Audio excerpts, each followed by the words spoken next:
Japan is home to a vast array of fascinating yokai legends, making it one of the countries with the richest mythology and urban legends in the world.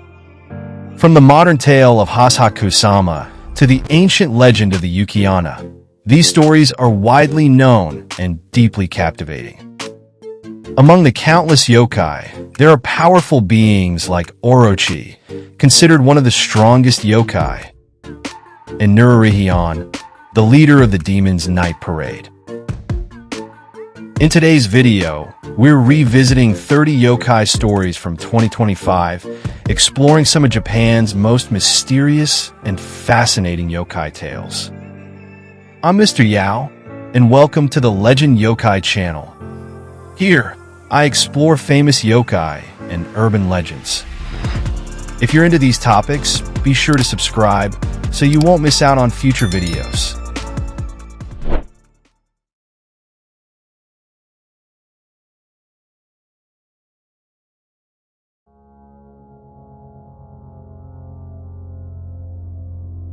Legend has it that deep within the snow-capped mountains of Japan resides a mysterious woman. Her skin is as pale as freshly fallen snow, and her beauty is mesmerizing. However, her expression remains cold and distant, making it difficult for anyone to approach her, a true ice maiden. Despite her frigid appearance, this woman lures men who wander into the snowy mountains into her home, where she kisses them. After the kiss, the men's bodies begin to stiffen until they ultimately transform into frozen statues. She then takes their souls and consumes them. This mysterious woman is none other than the renowned yokai from Hakkyagyo, YUKI-ONNA, also known as the Snow Lady. Although she is infamous for her malevolent nature, it is said that YUKI-ONNA once fell in love with a kind-hearted herbalist. Their love gave birth to a child named YUKINKO, who in some regions is also known as Yuki-Doji. In Japanese folklore, Yuki-Doji is believed to be the yokai who brings the first snow of winter, a harbinger of the season's icy beauty. Long ago, beneath falling snow, YUKI-ONNA's tale of love began. The story unfolds with a young herbalist named Miyamoto, who ventured deep into the mountains alone to collect the rare snow lotus. However, he soon became lost in the wilderness. While searching for a way down, Miyamoto stumbled upon the dwelling of YUKI-ONNA. Unaware of her true identity, he humbly asked for food and directions. YUKI-ONNA observed him curiously. Unlike other men who had fallen under her spell, Miyamoto showed no interest in her beauty. He only wanted to leave. Intrigued, she revealed her true form and froze his feet, warning him that if he kept their encounter a secret for the rest of his life, she would spare him and guide him safely down the mountain. Miyamoto agreed without hesitation. And true to her word, YUKI-ONNA led him home unharmed. Years later, Miyamoto married a beautiful woman, and together they had a son. Their home was filled with happiness. But one rainy night, after drinking too much, Miyamoto told his wife about YUKI-ONNA, who had once saved him. Upon hearing this, his wife began to weep. She then revealed that she herself was the very YUKI-ONNA from his past. To protect him, she had chosen to live as a human. Moved by their years of love, YUKI-ONNA declared that she would not take his life. Soon after, she vanished into the snowy night along with their son. Until the day Miyamoto died, he never learned what became of his wife and child.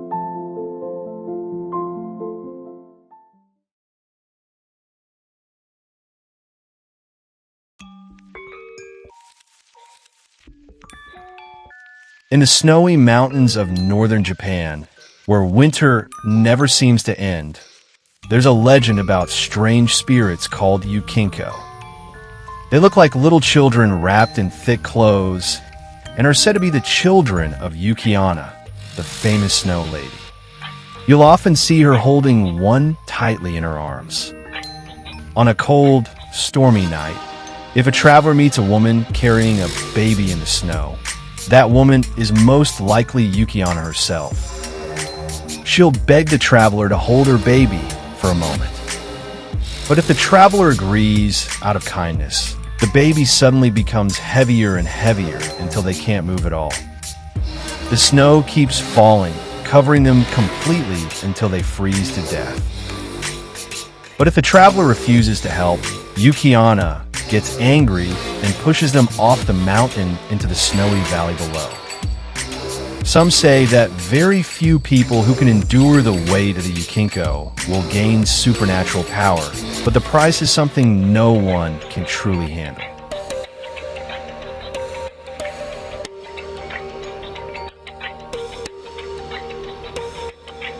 Most people remember YUKI-ONNA as a wicked spirit who preys upon men, but perhaps her unwavering love deserves to be remembered as well.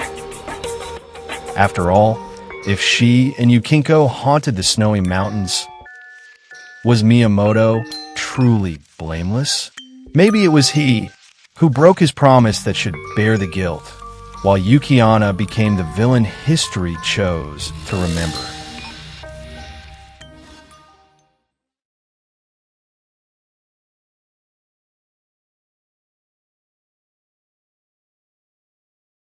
Have you ever wondered who the true leader is among the hundreds of yokai in the Haki-Yagyo? Legend has it that there is indeed a yokai said to be their leader. This yokai is also infamous for its shamelessness. Not only does he crash parties and feast at restaurants uninvited, but he also boldly moves into people's homes and refuses to leave. The legend of Haki-Yagyo is deeply rooted in Japanese folklore. It is a grand parade made up of hundreds of yokai. Among these yokai, many possess incredible strength, including the three great yokai of Japanese mythology: Shutendoji, the Great Tengu, and Tarmamonome. But did you know? According to legend, the one who leads this massive horde of yokai is not any of the three great yokai. Instead, it is a yokai known as NURARIHYON, who serves as the leader of the Haki-Yagyo. If NURARIHYON is the leader of the Haki-Yagyo, does that mean he is immensely powerful? NURARIHYON is indeed strong, but not in the way Shutendoji is, with overwhelming physical strength. Instead, his power lies in his ability to make yokai unconsciously obey his commands. NURARIHYON is a mysterious and powerful yokai commonly found in legends across Japan. As the saying goes, appearances can be deceiving, and NURARIHYON is the perfect example of this. At first glance, he appears to be kind and approachable. He has an elongated, gourd-shaped head, a shriveled and wrinkled face that resembles that of an elderly man, and he dresses in elegant, noble attire, typically a luxurious silk kimono. His demeanor is calm and refined, much like that of a seasoned gentleman. However, his hobbies are completely at odds with his status as the leader of the Haki-Yagyo. NURARIHYON's favorite pastime is sneaking into restaurants or people's homes to feast for free. After enjoying his meal, he takes a leisurely puff from his pipe and vanishes without a trace, without ever paying the bill. The earliest records of NURARIHYON date back to Edo period yokai, picture scrolls, and Haki-Yagyo Emaki. He is not a traditional evil spirit, but rather an enigmatic and unpredictable uninvited guest. According to legend, at dusk, NURARIHYON silently slips into the mansions of the wealthy. Without hesitation, he sits in the place of honor, drinking tea and smoking as if he were the master of the house. When the real homeowner discovers him, NURARIHYON does not flee. Instead, he responds with an air of authority, questioning, "Why are you disturbing me?" This absurd behavior has made him the ultimate symbol of shamelessness. Some stories even claim that certain homeowners, upon seeing him, do not attempt to drive him away. Instead, they offer him food. And once NURARIHYON leaves, they mysteriously have no memory of his visit.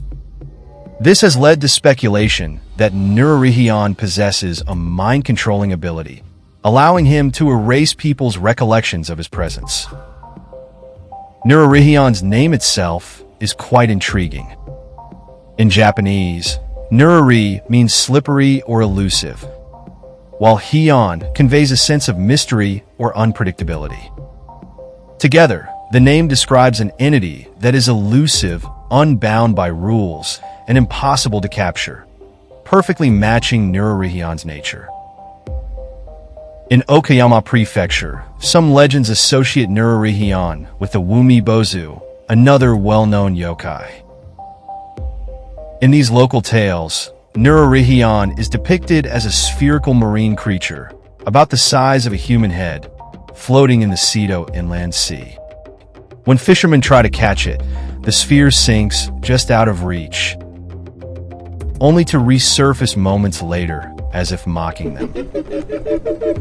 Wumi Bozu itself is a famous yokai with its own eerie legends. If you're interested in learning more, let me know in the comments.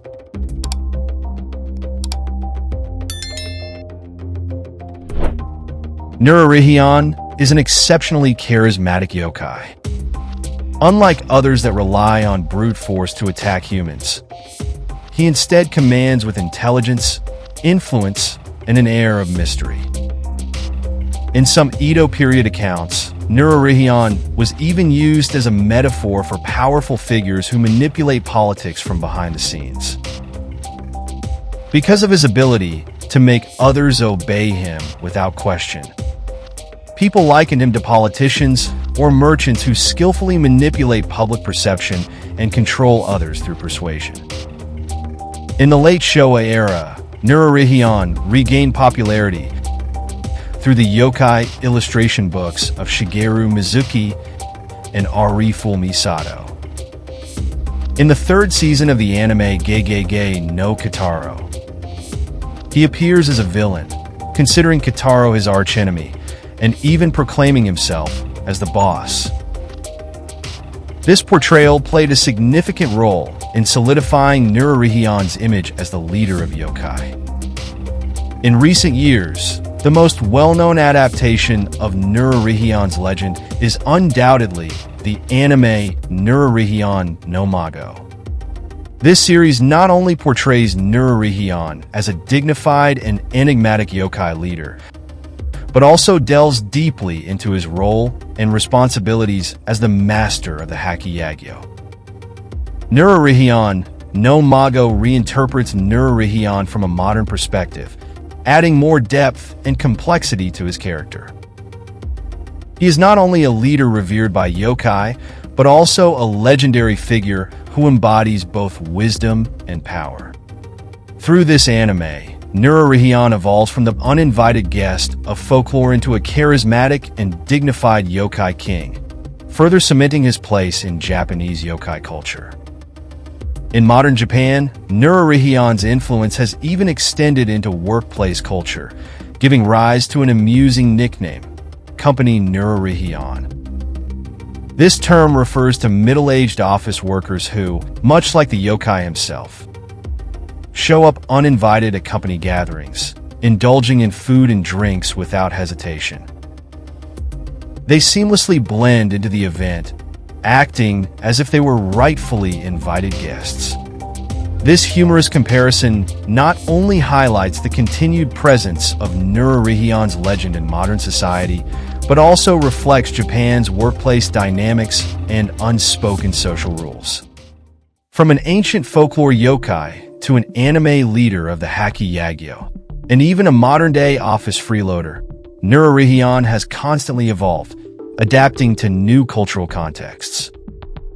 He is both a mysterious yokai and a reflection of human nature, reminding us to stay vigilant while also embracing humor and dealing with unexpected guests. So, in the end, do you see NURARIHYON as a wise leader or simply a shameless freeloader?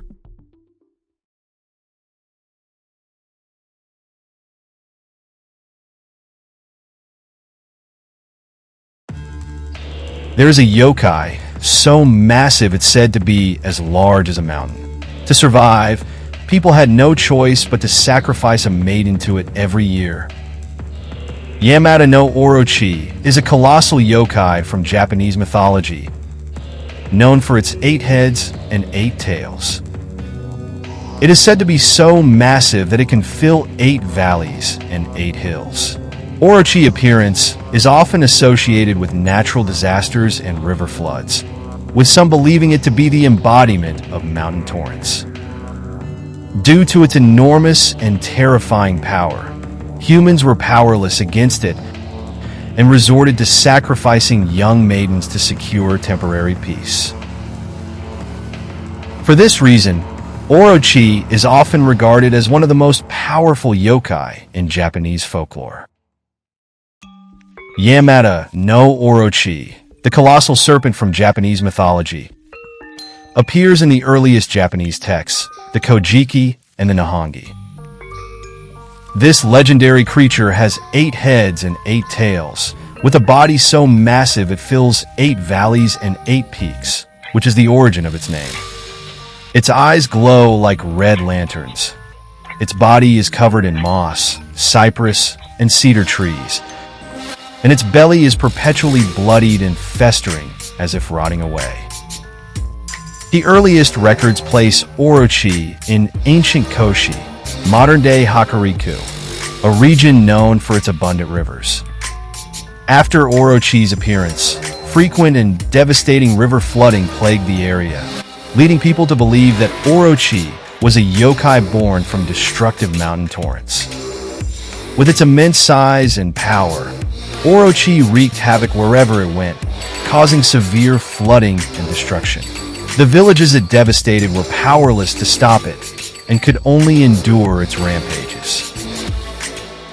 To appease Orochi and mitigate the destruction, the villagers struck a grim bargain. Each year, they would offer a young maiden as a sacrifice in exchange for a year of peace. This arrangement persisted for centuries until one day, Orochi abruptly left Koshi and journeyed to Izumo. The reason for its departure is unclear, but some speculate that the dwindling number of young women in the region left Orochi without sacrifices, prompting it to move on. In the land of Izumo, Orochi continued its rampage, and the local people, like the villagers of Koshi, sacrificed a maiden each year to appease the monster and secure peace. One year, the chosen sacrifice fell upon the family of an elderly couple. The husband, Ashinazuchi, and his wife, Tenazuchi, were descendants of the mountain god Oimitsumi. Originally blessed with 8 daughters, they had lost 7 of them in successive years as sacrifices to Orochi. Now, only their youngest daughter, Kushinada-hime, remained, and the day of her sacrifice was fast approaching as Orochi's arrival drew near. As the couple wept helplessly, they were approached by Susanoo no Mikoto, a god who had been exiled to Izumo. Seeing their despair, Susanoo asked why they were crying. After listening to their plight, Susanoo learned about Orochi's terror and offered to defeat the 8-headed serpent. However, he made one condition. If he succeeded, the couple must give him Kushinada-hime's hand in marriage. Captivated by her beauty, Susanoo was determined to protect her. Recognizing Susanoo as the brother of Amaterasu, the great sun goddess, the elderly couple agreed to his terms. To protect Kushinada-hime, Susanoo transformed her into a comb and placed it in his hair to hide her. He then instructed the elderly couple to brew 8 barrels of strong sake. Following his instructions, the couple dug 8 large pits in the ground and placed a barrel of sake in each. Soon, Orochi emerged from the raging sea, drawn by the scent of the sake. Its 8 heads plunged into the pits and began drinking greedily. Intoxicated by the strong liquor, Orochi collapsed into a drunken stupor. Susanoo seized the opportunity and, wielding the Tatsuka no Tsurugi, severed all 8 of Orochi's heads, putting an end to the serpent's reign of terror. As Susanoo cut into Orochi's tails, his sword's blade struck something hard and chipped. Curious, he inspected the tails and discovered that one of them contained a remarkably hard and sharp sword. This sword was none other than the Kusanagi no Tsurugi, one of the 3 sacred treasures of Japanese mythology. Afterward, Susanoo married Kushinada-hime and settled in the land of Izumo. Susanoo no Mikoto is a legendary figure in Japanese mythology, best known for his heroic feat of slaying Yamata no Orochi. However, his story, from his extraordinary birth to his eventual exile, is equally fascinating. If you're curious about how Susanoo was cast out from the heavens and how he rebuilt his life on Earth, let me know in the comments below. Multi-headed animals are rare in biology, yet they often appear in mythology and heraldry. Orochi is one of the most iconic multi-headed creatures in Japanese folklore. Interestingly, many legendary multi-headed monsters are said to have 9 heads. For instance, the Hydra in Western mythology, China's mythical beast Nine Phoenix, and Japan's revered dragon deity Kazuryu, the 9-headed dragon, all have 9 heads. Some intriguing theories suggest Orochi might share roots with the Chinese mythological creature Xiangliu.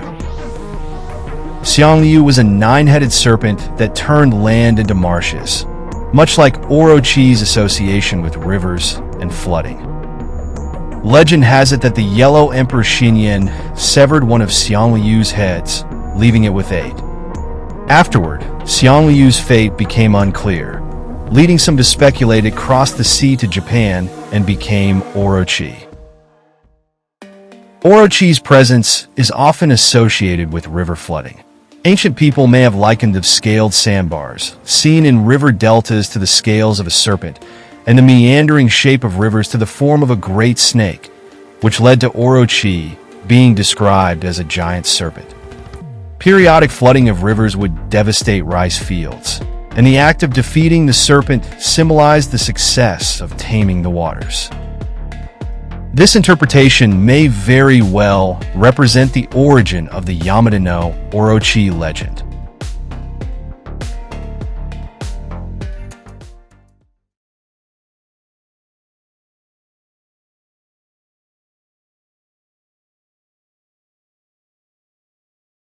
The final form of love is never being separated, even in death. You've probably heard stories like that before, right? But what if I told you there was a woman who turned into a skeleton after she died, yet still returned every night to the man she loved? This kind of tale has been told since the Edo period, and its main character is a Japanese yokai known as the YUKI-ONNA. In the Edo period of Japan, there was a man who met a beautiful woman on a quiet night road. The two quickly fell in love, and every night, she would visit his home to be with him. But before long, the man, who had always been healthy, became bedridden and grew thinner day by day. His friend began to suspect something strange. One night, he secretly followed the woman and saw her walking gracefully toward a cemetery outside the town. There, in front of a gravestone, she suddenly vanished. Shocked and terrified, the friend returned the next morning to investigate. But there was no trace of the woman's body, only a skeleton sitting quietly, facing the direction of the man's house. At that moment, the friend realized the truth. The woman's remains had turned into a yokai born from a powerful attachment. She was the YUKI-ONNA. He immediately destroyed the bones with a ritual staff and gave them a proper burial. From that day on, the sick man gradually recovered and returned to health. This story comes from the Edo period ghost tale collection Kaidaran Onozue, one of the earliest records of the YUKI-ONNA. To attract men, the YUKI-ONNA disguises herself as a stunningly beautiful woman. She spends nights with humans and may even live with them. But beneath that gentle and caring appearance lies a restless spirit of the dead. The life, energy, and souls of humans are her sustenance. At first, the man living with her may not notice anything strange. Yet as time passes, his body weakens, and he grows thinner each day. Clear signs that his life force is being drained. If the truth remains undiscovered, the man will inevitably die, and the YUKI-ONNA will claim his soul before seeking her next victim.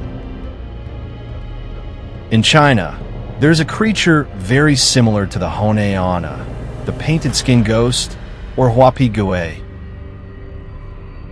The difference is that while the legends of the YUKI-ONNA never detail how she transforms into a beauty, the painted skin ghost does so by deceiving young women, taking their skin and wearing it as a disguise.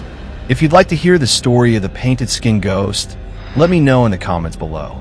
Once enough people ask for it, I'll make a full video about her. Thank you, everyone. Although the YUKI-ONNA is often portrayed as an evil yokai, her legend also intertwines with a famous tale of tragic love. This brings us to another Edo period classic, Botharan Doro, the Peony Lantern.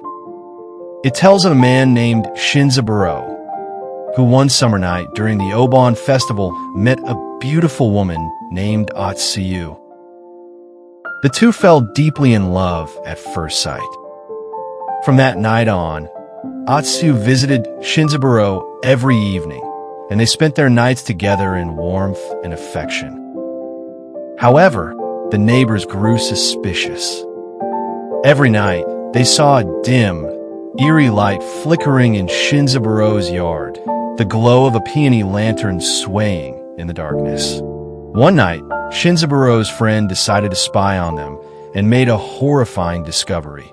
The beautiful Atsuyu had died of an illness some time ago. He rushed to Shinzaburo's house and found his friend sleeping beside a pale skeleton.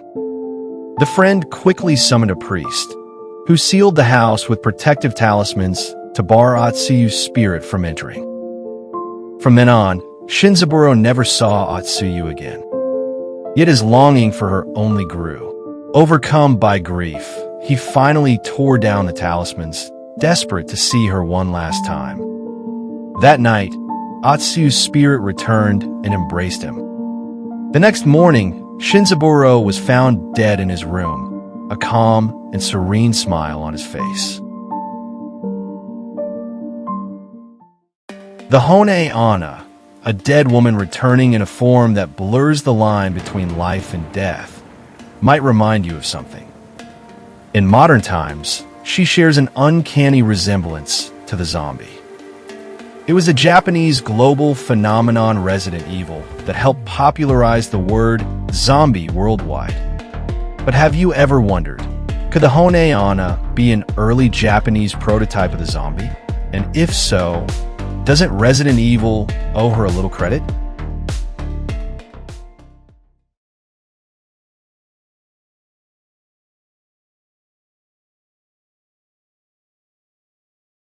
A curse, in many cultures, is believed to be a form of supernatural power. It can be cast through spells, charms, blood, or rituals performed at the most ominous hours. People use specific words, actions, or ceremonies to bring misfortune, illness, or even death upon someone. What's the scariest curse you've ever heard of? Feel free to share it in the comments. In Japan, there is an ancient curse known as Wushi no Toki Mairi, or the cursing ritual of the Hour of the Ox. According to legend, a woman appears in the dead of night, between 1 and 3 a.m., dressed in white, with an iron ring on her head holding lit candles. She bites down on a wooden comb and carries a hammer and a straw doll as she performs a dark ritual. People call her the WUSHI no TOKI-ONNA, the woman of the cursed hour. She comes for one reason only: revenge. In Japan, curses are not just legends. They're feared as real, terrifying forces. From ancient fourth-grade ONRYO to modern tales like Sadako's cursed videotape, some curses have lingered for centuries, while others claim lives overnight. Each one is fueled by a grudge that can never be resolved. In ancient times, Japan had a class of mystics known as AME-ONNA. They were responsible for divination, setting calendars, and protecting the nation from evil spirits. But not all AME-ONNA served with pure intent. Some used dark sorcery driven by personal desire or hatred, giving rise to some of the most chilling curses that still haunt Japan today. In ancient AME-ONNA texts from the Heian period, the hour of the ox, between 1 a.m. and 3 a.m., was described as the time when yin and yang collide and grudges reach their peak. It was believed to be the moment when curses were most likely to take effect, an ideal window for those practicing dark rituals. During this hour, one of the oldest and most terrifying curses was said to take place: the WUSHI no Toki Mai-ri. According to legend, a woman consumed by hatred would secretly visit a shrine late at night, carrying a straw doll inscribed with her enemy's name. Under the cover of darkness, she would nail the doll to a sacred tree, driven by rage, chanting curses as she hammered long 5-inch nails into its chest. With each strike, she was believed to drive her grudge deeper into her target's body. This ritual had to be performed during the hour of the ox, and repeated for 7 consecutive nights without interruption. It said that the cursed victim would first feel a strange heaviness in their body. Then for several nights, they would dream of being nailed to a tree, waking up each time in a cold sweat, heart pounding. Soon, they would develop an unshakable fever, begin to hallucinate, and act erratically. No doctor could find any cause. And if the ritual was completed, if all 7 nights were fulfilled, then, with the final nail, the curse would be sealed. What followed was always the same. The victim would either drop dead without warning or vanish in a madness, never to be seen again. This is WUSHI no Toki Mai-ri, a forbidden ritual shrouded in resentment and darkness. The one who performs the curse is often a woman consumed by hatred. People call her the woman of the cursed hour. The woman of the cursed hour is a type of ONRYO, a vengeful spirit born of overwhelming hatred. It is said that she was once a woman who trusted her lover, only to be deceived and violated. Abandoned without mercy, she died with a heart full of bitterness, and her resentment transformed her into a vengeful yokai after death. Another version of the tale suggests that she was a woman burning with jealousy. When the man she loved was taken by another, her heart turned to fury, and she cast a curse upon her romantic rival. Thus, during the hour of the ox, the time when yin and yang intertwine and resentment is at its peak, she performed the ancient curse known as WUSHI no Toki Mai-ri, dragging her enemy step by step into the depths of hell. The woman of the cursed hour is typically dressed in a pure white funeral robe, with long black hair hanging loosely over her shoulders. Her face is as pale as paper, her eyes filled with resentment and emptiness, and her entire presence radiates a heavy aura of death, like that of a corpse. Her appearance is striking and unmistakable. On her head sits an iron ring, into which 3 burning candles are fixed. These not only light the path of her curse, but also symbolize the gradual depletion of the victim's soul, their 3 soul and 7 spirits. In one hand, she holds a straw doll bearing the name of her enemy. In the other, a heavy iron hammer. Hidden behind her are several 5-inch-long iron nails. Step by step, slowly and resolutely, she walks toward the sacred tree of the shrine, beginning a forbidden ritual. In some urban legends, vengeful women have been known to imitate the woman of the cursed hour in an attempt to cast a curse themselves. Late at night, they quietly don white clothing, paint their faces ghostly white, and smear their lips with a blood-red lipstick. Some even wear iron rings with 3 candles, mimicking the appearance of the vengeful spirit. This eerie form is their way of declaring hatred to both the gods and the underworld. However, legends make one thing very clear. Unless you're a true ONRYO like the woman of the cursed hour herself, recklessly imitating this ritual can lead to terrifying consequences.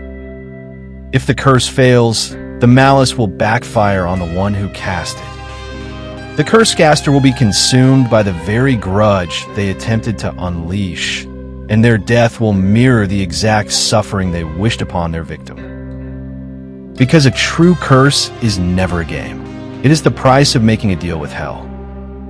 Many stories about the no YUKI-ONNA have been passed down in Japan, but the most well-known is the urban legend of a high school student who encountered her at Kyoto's Kifune shrine and was ultimately cursed. According to the tale, the boy had heard of the ritual and made a bet with his friends to sneak into the shrine at midnight and catch her in the act. At 1 a.m., he quietly hid behind the trees at the back of the shrine and started recording with his phone. Sure enough, he saw a woman in a white robe, her long black hair hanging down, wearing an iron ring on her head with 3 candles burning atop it. She was hammering a straw doll into an ancient tree, exactly as the legend describes the no YUKI-ONNA. Terrified, he held his breath and was about to sneak away, but accidentally made a noise that alerted the woman. She slowly turned her head, her eyes locking onto him. He bolted in fear, running as fast as he could, but in his panic, he dropped his student ID. He somehow made it home safely, only to find that the video he had recorded on his phone had mysteriously vanished.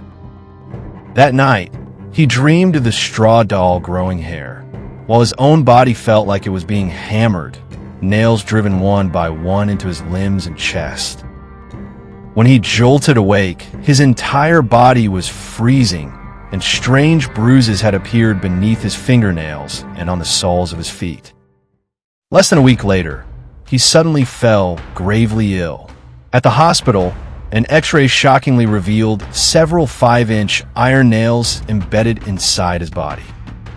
Despite emergency treatment, he was pronounced dead. 6 months after his death, a friend was going through his belongings when he accidentally stumbled upon a hidden video file on the boy's phone. In the footage, the boy stood expressionless before a mirror, slowly hammering the iron nails into his own chest, one by one. A curse is born from hatred, and hatred will always lead to even deeper darkness. In moments of anger, people may act on impulse and wish to harm others, but once malice is set free, it becomes difficult to take back. Even if a curse brings a brief moment of release, it may invite something far more terrifying in return. Instead of choosing the path of darkness, it is better to learn to forgive and let go.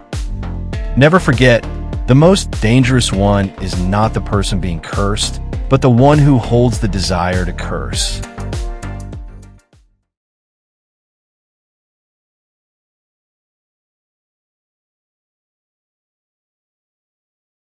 Deep in the ancient forests, yokai reside within the oldest trees, their lives intertwined with their host trees.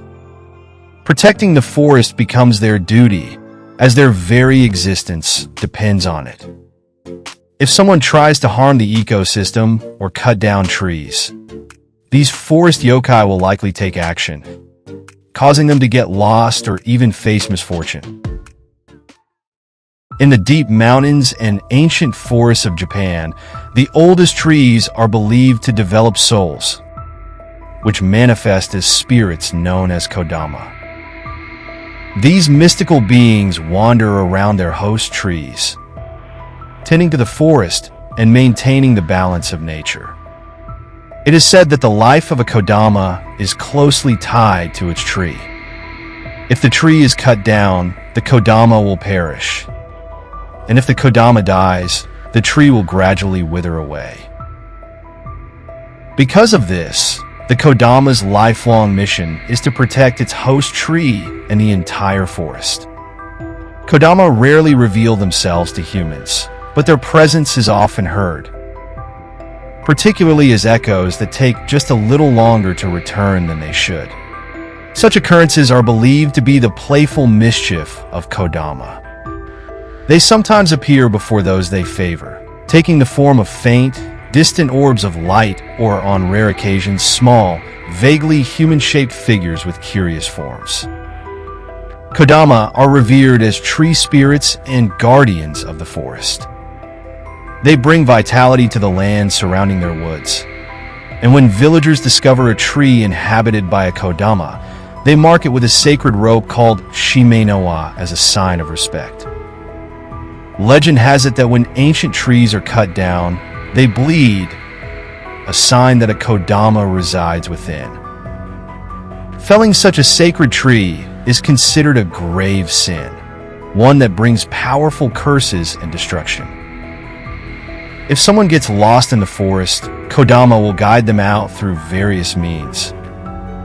However, if the lost soul is wicked, the path Kodama leads them on may instead take them straight to the lair of sinister yokai, where they will be devoured. This bears some resemblance to Kitsunebi, the ghostly foxfire, except Kitsunebi deceives anyone it encounters, while Kodama only mislead those they dislike, especially evildoers.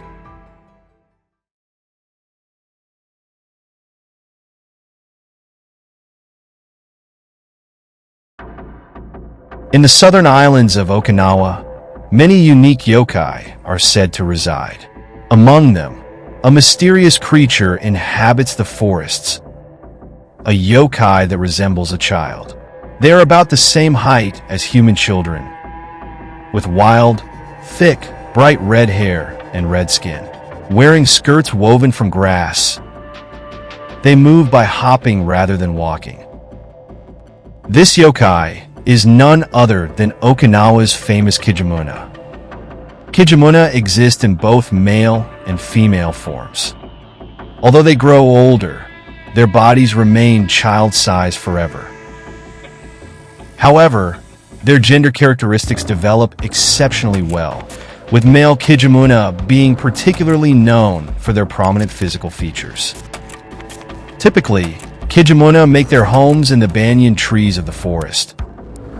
But more often than not, they prefer gathering near the sea. The lifestyle of the Kijimuna closely mimics that of humans in many ways. They fish along the coast, live in family units, marry, and raise children much like the local islanders. In rare cases, they're even said to marry into human families. Kijimuna's diet consists entirely of seafood. They are excellent fishermen, especially skilled at diving. They use these abilities to catch their favorite dish, fish heads, particularly those of the double-line barracuda. They have a special fondness for fish eyes, favoring the left eye over the right. Okinawans often blame eyeless fish carcasses found on the beach on the picky eating habits of the Kijimuna. Kijimuna have many unusual fears and dislikes. They despise chickens and cooking pots. They have an extreme aversion to people who pass gas. However, the thing they hate the most is octopuses. They go to great lengths to avoid them. If someone plays a prank on a KIJIMUNA using an octopus, they will face consequences. The KIJIMUNA will attempt to overwhelm the prankster using their distinguished feature, though they won't take their life. Still, pranking a KIJIMUNA is something one should never do. KIJIMUNA are not only childlike in appearance, but also in temperament. They are yokai with strong emotions, clearly distinguishing between those they like and those they dislike. If a KIJIMUNA takes a liking to someone, they will go out of their way to offer help. They might assist in picking hard-to-reach fruits from trees, or help fishermen predict the weather before heading out to sea, reducing the risk of maritime disasters.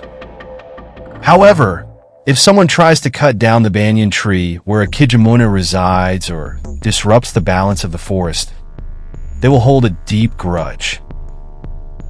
In milder cases, they might cause all of that person's livestock to perish. In more severe cases, they may carve small holes in fishing boats, leading to dangerous accidents at sea. The most terrifying punishment, however, is their magical ability to trap a person inside a hollow tree, making escape impossible and dooming them to starve to death. The nature of KIJIMUNA is the nature of children, so as long as we do not harm them, they will coexist with us in peace. With excessive development, lush green forests are becoming scarcer. Many of these ancient yokai tied to the forest have long taken on the role of protectors. Isn't our relationship with the earth much like the bond between these yokai and the woods? If the earth perishes, can we still survive?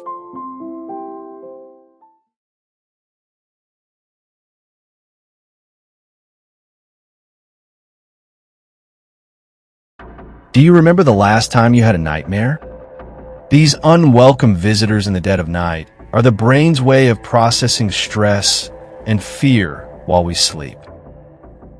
But have you ever noticed that children seem to be less troubled by nightmares? Is it because they live carefree lives, or could there be another reason? In ancient Japan, people believed this wasn't just coincidence.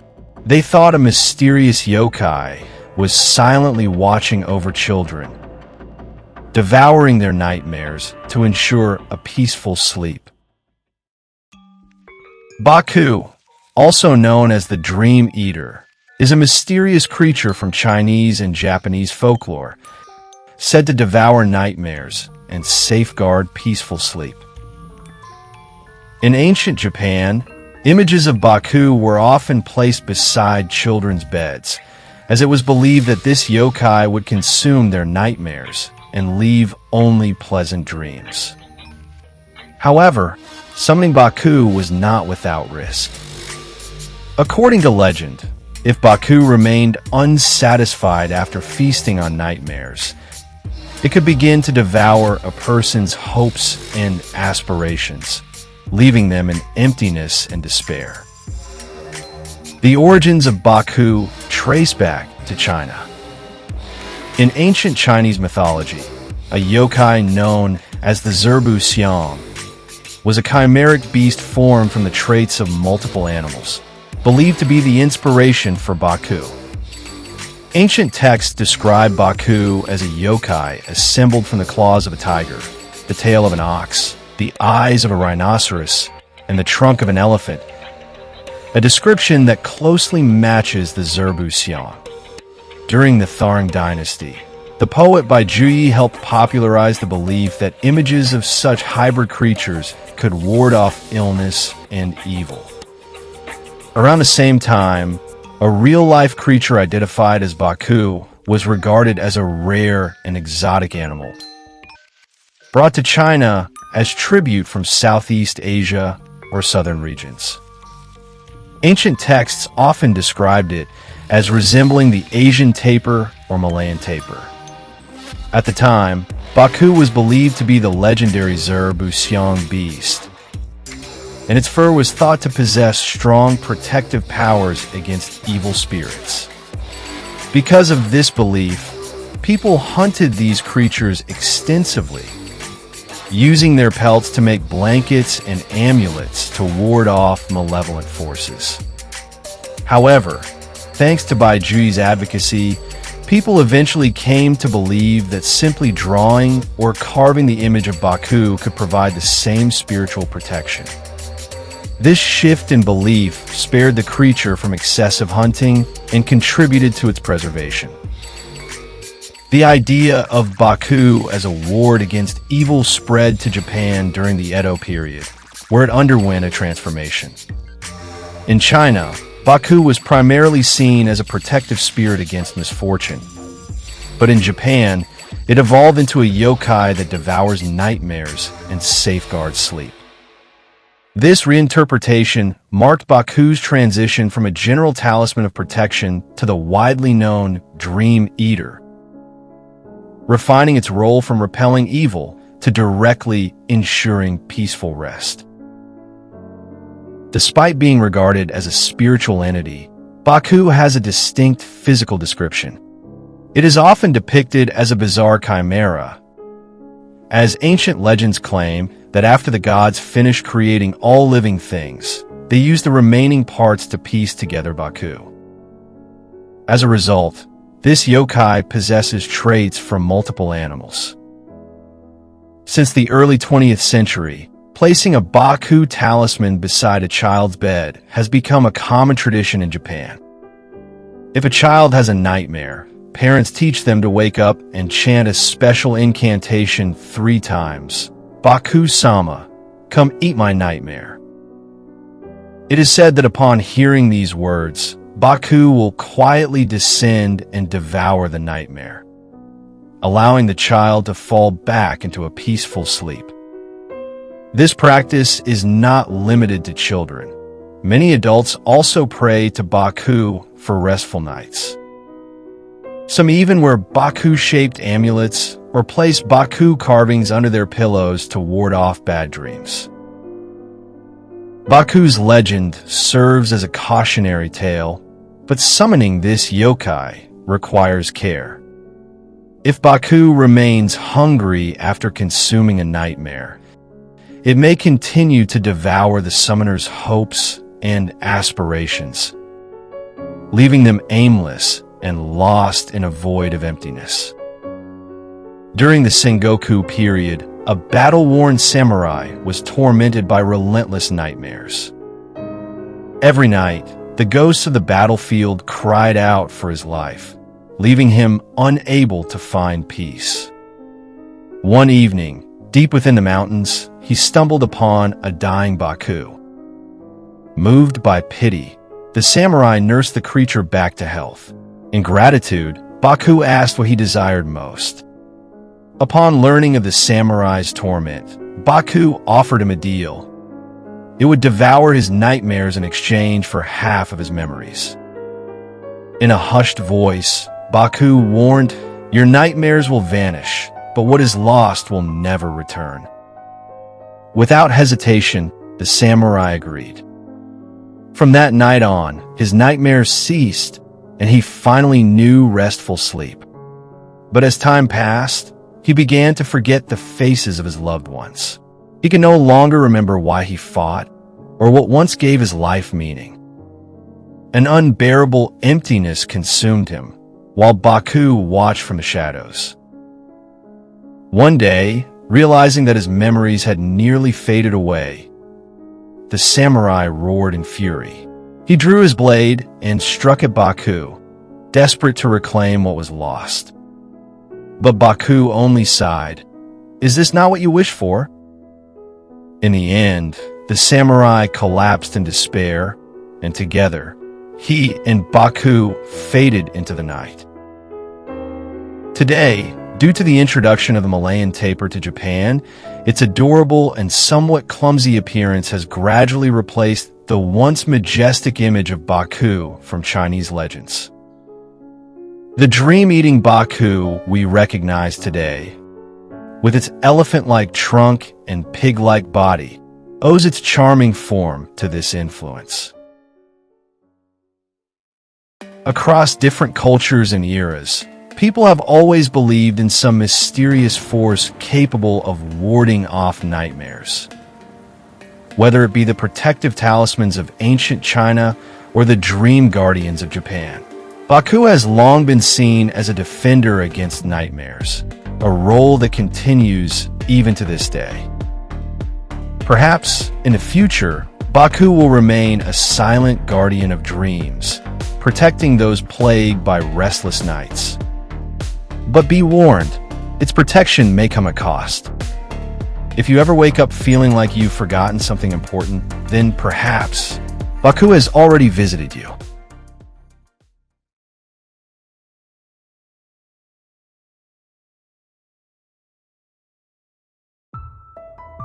You're walking down the street when suddenly a gust of wind blows straight at you. You instinctively take a step back, only to be shocked to find a cut on your hand, as if slashed by a blade. But the strange part is, you don't feel any pain at all. If you've ever experienced a bizarre moment like this, then chances are you've encountered the mysterious yokai from Japanese folklore known as KAMAITACHI. In Japanese folklore, there's a strange phenomenon. You're walking along when a sudden whirlwind sweeps past you, and once the wind dies down, you discover deep, clean cuts on your arms and legs, as if slashed by sharp blades. And yet, curiously, you feel no pain at all. This eerie event is said to be the work of a yokai that has existed since ancient times, the KAMAITACHI. Originating from the Chubu region of Japan, particularly around Yamanashi and Nagano, the KAMAITACHI is a supernatural creature said to ride on whirlwinds, striking victims with claws shaped like sickles. Though the wounds it leaves are long and precise, victims feel no pain whatsoever. According to legend, KAMAITACHI always attack in groups of 3, each with a specific role in their terrifying ambush. The first one strikes the victim's legs, knocking them to the ground in an instant. The second then rushes in, slashing the helpless body with its sickle-like limbs, leaving behind countless deep wounds. And finally, the third KAMAITACHI applies a mysterious salve capable of healing most of the injuries within seconds. Because of this, no blood is spilled, and not a single cut causes pain or death. The KAMAITACHI's attack is so swift and precise, it can cleanly slice off a chunk of flesh, without the victim even noticing. From a victim's point of view, it feels as if they merely stumbled and scraped themselves slightly. They stand up, feeling only a dull ache, unaware of just how close they came to something truly otherworldly.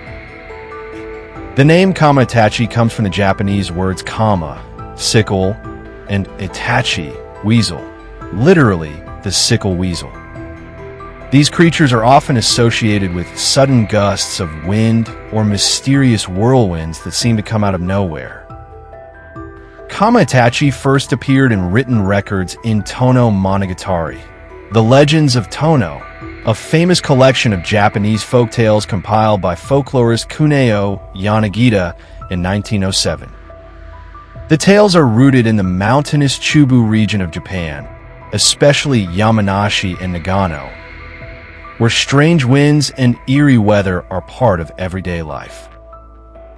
Among these stories, KAMAITACHI is listed alongside other yokai tied to natural phenomena, beings that blur the line between weather and spirit. Interestingly, the itachi, the weasel itself, has long been considered a trickster in Japanese folklore. They are elusive, mischievous, and often bring misfortune. Hearing the cry of a weasel was once thought to be a bad omen, a sign that despair or disaster was drawing near. Some legends even say these weasels possess supernatural abilities, capable of transforming or hypnotizing humans. When one stands upright on its hind legs, it might be casting a spell, perhaps luring a human to leave behind food or something far more sinister. According to legend, when a weasel grows old, it may transform into a magical yokai. Its claws become long and sharp, like terrifying sickles, and it gains the power to move faster than the wind itself. No one truly knows what they look like because they move so quickly they're nearly invisible to the human eye. There are two main beliefs about how these creatures become KAMAITACHI. The more common version says that with age, the weasel's claws grow in a sickle-like, and the creature itself becomes a spirit of the wind. This is where the name KAMAITACHI originates. Another version claims that elderly weasels are blessed by the wind god, who grants them the ability to race through the air at incredible speeds. When combined with their sickle-like claws, these weasels become mischievous spirits who ride the wind and slash at unsuspecting travelers, not to harm them, but simply for fun. In Niigata Prefecture, there exists a unique version of the KAMAITACHI legend, one that paints this yokai not as a mere trickster, but as a messenger of the wind god himself. According to local folklore, the appearance of a KAMAITACHI is a dire omen. A violent snowstorm is on its way. This belief is deeply rooted in the region's relationship with nature, especially the harsh winters, and reflects the awe and fear locals hold toward the forces of wind and storm. The wounds left by KAMAITACHI are seen not just as random slashes, but as divine warnings, marks from the wind god. Fishermen, in particular, pay close attention to these signs. If they're struck by the creature's invisible attack, they believe it's a signal that the storm is near, and immediate action must be taken to avoid disaster. To protect themselves, local fishermen will often halt their sea journeys altogether. They'll also hang shimenawa, sacred straw ropes used in Shinto practices, at the entrance of their homes. These ropes are believed to ward off evil and invite protection. Through this ritual, the people hope to drive away the storm and earn the favor of the wind god before it's too late. From a more modern and scientific perspective, what we call a KAMAITACHI might simply be a small whirlwind. These sudden gusts of wind can create pockets of low pressure, and in rare cases, they may even cause skin to split open, leaving wounds that resemble knife cuts. To ancient people, such unexplained injuries must have seemed like the work of a supernatural being. There's even a theory that the idea of KAMAITACHI started as a joke, a pun based on the kamaitachi, a stance or motion in swordsmanship. But no matter the origin, stories of invisible yokai riding the wind and slashing at unsuspecting victims can be found all across Japan. To this day, KAMAITACHI remains one of the country's most enduring and mysterious yokai.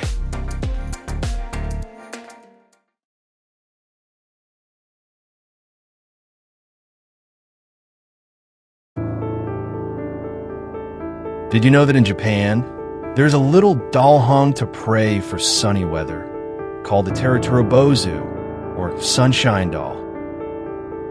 But here's something you might not know. Its origin is said to come from a yokai. This yokai is called HIYORI-BO. It never shows up on rainy days and only appears when the sun is shining. People believe that if you happen to see HIYORI-BO on the road, it meant the whole day would be blessed with clear skies.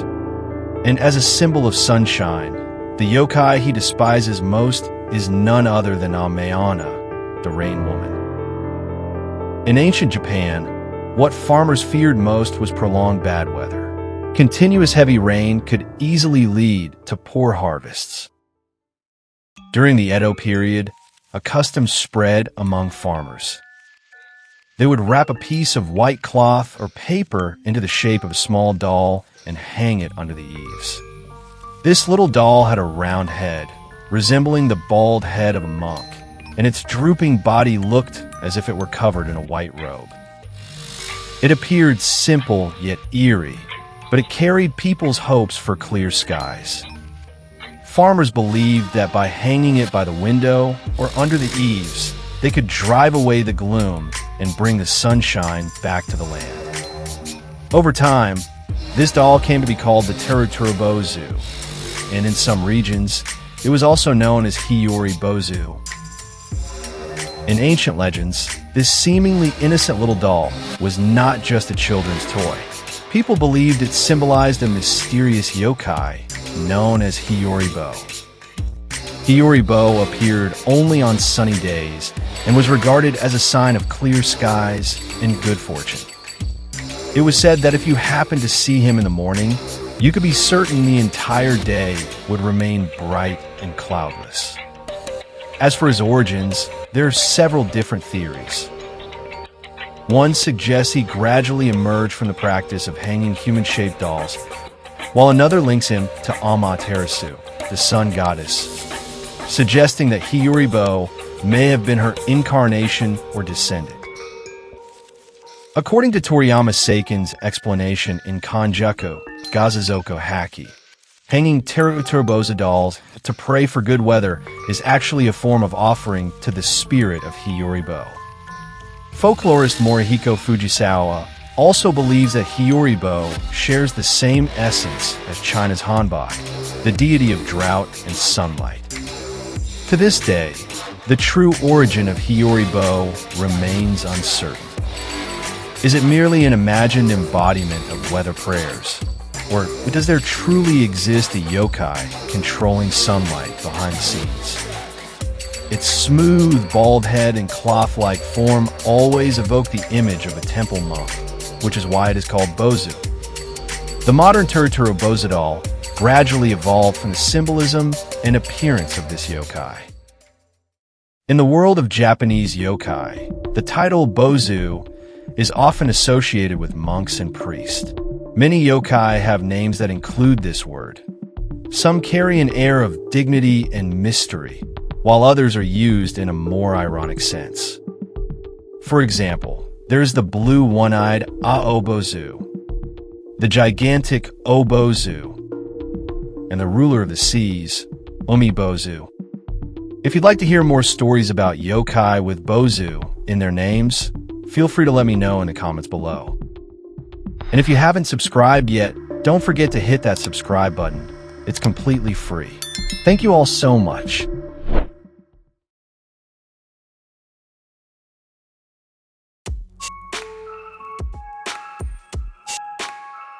Although the Terutorubozu looks cute in appearance, aside from its connection to the yokai HIYORI-BO, there are also other versions of its legend.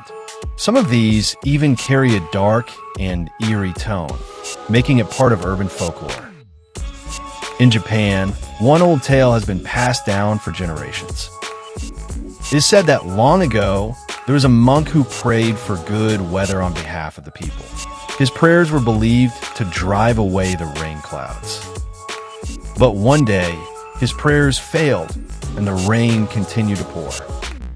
The furious ruler accused him of deceiving the people and ordered him to be executed. According to the legend, his head was wrapped in white cloth and hung under the eaves, where it continued to be used in weather rituals. Over time, this eerie practice gradually evolved into the familiar figure of the Terutorubozu. Meanwhile, in China, there is another well-known story. A young girl volunteered to become the bride of the Dragon King in order to save her village, which was suffering from relentless storms. People called her Xiao Qingyang. Because of her sacrifice, the skies finally cleared and the village was spared. To honor her memory, people began making small dolls and hanging them under the eaves to pray for good weather. Over time, This sorrowful tale also came to be regarded as one of the origins of the Teraterabozu. Although in the modern series Yokai Watch, HIYORI-BO and AME-ONNA are portrayed as lovers, the real legends tell a very different story. In folklore, HIYORI-BO despises two particular yokai.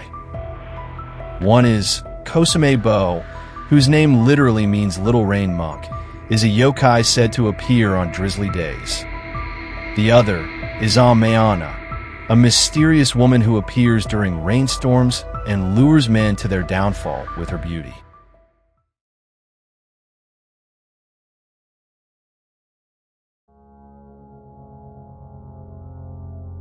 In the tales of Hyakki-Yagyo, there is a mysterious yokai known as AME-ONNA, the Rain Woman. She often appears on lonely, rainy nights, taking the form of a beautiful woman wandering in the downpour. If a man carrying an umbrella notices her and invites her to share it, she will gently agree and follow him home. But those who fall for her beauty soon regret it. Once a man desires AME-ONNA, she never lets go. No matter how far he runs, she follows, surrounding him with a suffocating dampness. The man eventually perished, his demise akin to drowning. AME-ONNA silently watch over the man's life coming to an end. Yet, the stories also warn of another possibility. If the man offered his umbrella only out of kindness, without impure thoughts, AME-ONNA would not harm him. On the contrary, she might even grant him a single wish.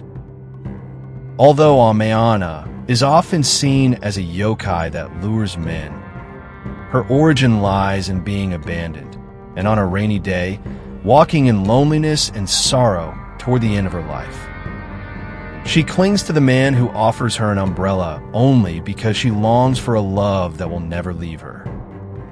Whatever her story may be, if you ever see a woman in ancient attire, drenched from head to toe, wandering alone in the rain, be sure not to approach her. If you were to go on a solo trip and encountered endless rainy days, would you hope to meet HIYORI-BO, the yokai that brings sunny weather, or would you rather encounter the beautiful AME-ONNA, who can keep you company? Leave your answer in the comments below. No matter what you choose, make sure to bring an umbrella when you go out.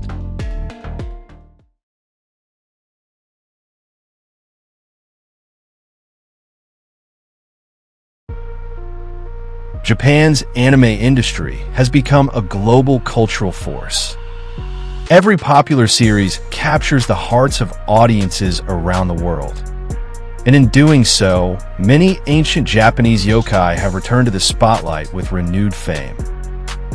In one of the most talked about anime in recent years, Jujutsu Kaisen, there's a character who shocked viewers with his terrifying presence and unforgettable design. He is violent, ruthless, and yet possesses an overwhelming charisma. He is RYOMEN SUKUNA. But did you know? This name actually existed in ancient Japan. The legendary RYOMEN SUKUNA was even more bizarre than the version we see today. He had 2 faces and 4 arms.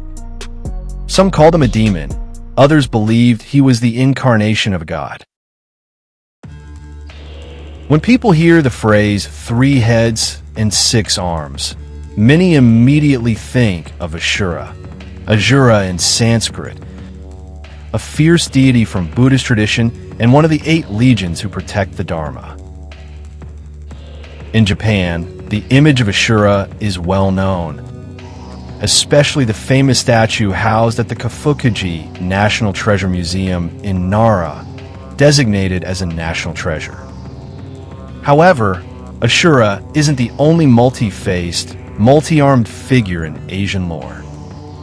In ancient Japan, there was another mysterious being, one with 2 faces and 4 arms, a creature believed to be both a yokai and a divine entity.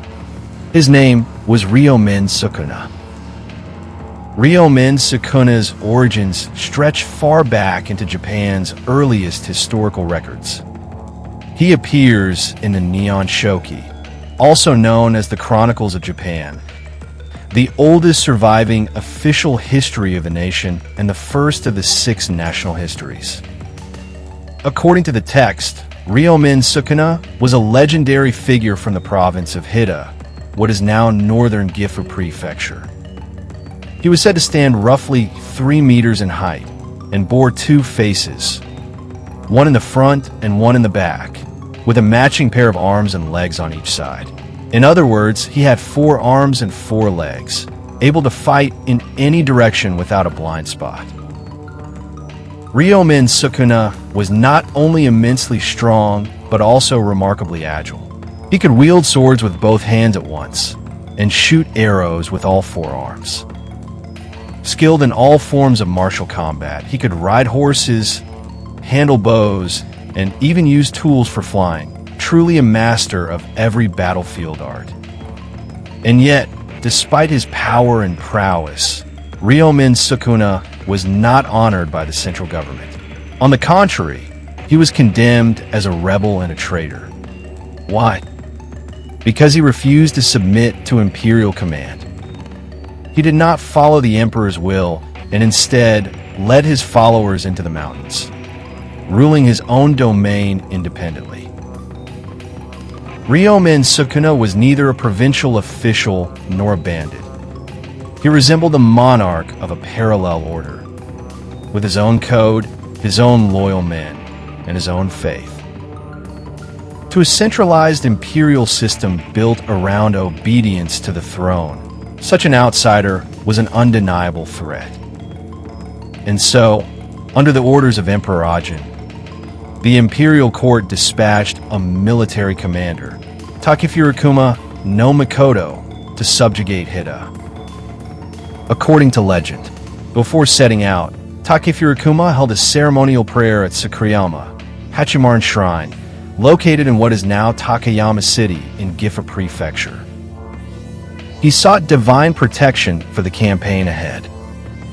He then led his forces deep into the mountains, where they clashed in fierce battle with Ryomen Sukuna. Despite his monstrous form, Sukuna possessed astounding combat skill. With 2 faces and 4 arms, he could fight in all directions simultaneously. His 4 hands could wield both swords and bows at once, making him nearly unbeatable on the battlefield. The fight raged on for dozens of days. In local legends, this conflict is remembered as the 37-day war. But in the end, Sukuna was defeated. His head was taken and presented to the court. Hida no longer defied imperial rule, and the central government further solidified its control over Japan's northern mountain regions. Yet despite being branded a traitor by the court, Ryomen Sukuna was revered by the common people of Hida as a guardian deity.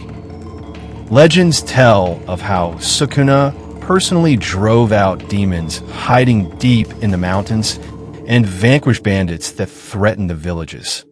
He did not serve the imperial court, nor did he plunder the people. Instead, he established his own system of order.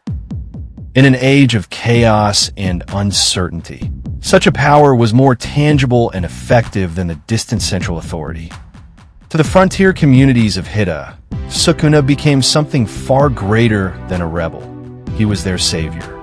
Even today, in Takayama City of Gifu Prefecture, many legends about Ryomen Sukuna are still passed down through the generations. One of the most important centers of worship is Senkoji Temple, nestled deep in the mountains of the Hida region. Within this temple stands a statue of Ryomen Sukuna, not as a demonic figure, but in the solemn form of a guardian deity. These sacred sites have become important symbols of regional faith and memory, honoring a figure who once protected their land. While researching Ryomen Sukuna, I also came across a great deal of material about Ashura, the multi-armed deity known across Indian mythology, Buddhist scriptures, and Japanese belief systems. However, Because Ashura's background spans multiple cultures and texts, it was simply too complex to fully include in this episode. If you're interested in a dedicated video on Ashura, let me know in the comments below. And as always, don't forget to click the like button on this video and subscribe to the channel. Thank you so much for your support. In Jujutsu Kaisen, RYOMEN Sukuna is portrayed as the king of curses, a being of immense and terrifying power. While the anime does not depict him with the traditional 2 faces and 4 arms, the concept of his 20 severed fingers is a clever nod to the 4-armed form described in ancient legends. His 4 eyes, too, are no random design choice. They were intentionally created to symbolize his 2 faces, paying homage to the original myth and bringing the ancient figure to life in a striking modern form. Perhaps in mythology, Sukuna represents the inner conflict of humanity, the eternal struggle between light and shadow, good and evil. His 2 faces, one in front and one behind, reflect both the outer self and the hidden self. His 4 hands, wielding different weapons, can be seen as metaphor for the 4 deep-rooted human vices: greed, anger, ignorance, and hatred. RYOMEN Sukuna is both a demon and a divine reflection. He never fully aligns with good or evil, but instead walks the gray zone in between, acting according to his own sense of justice.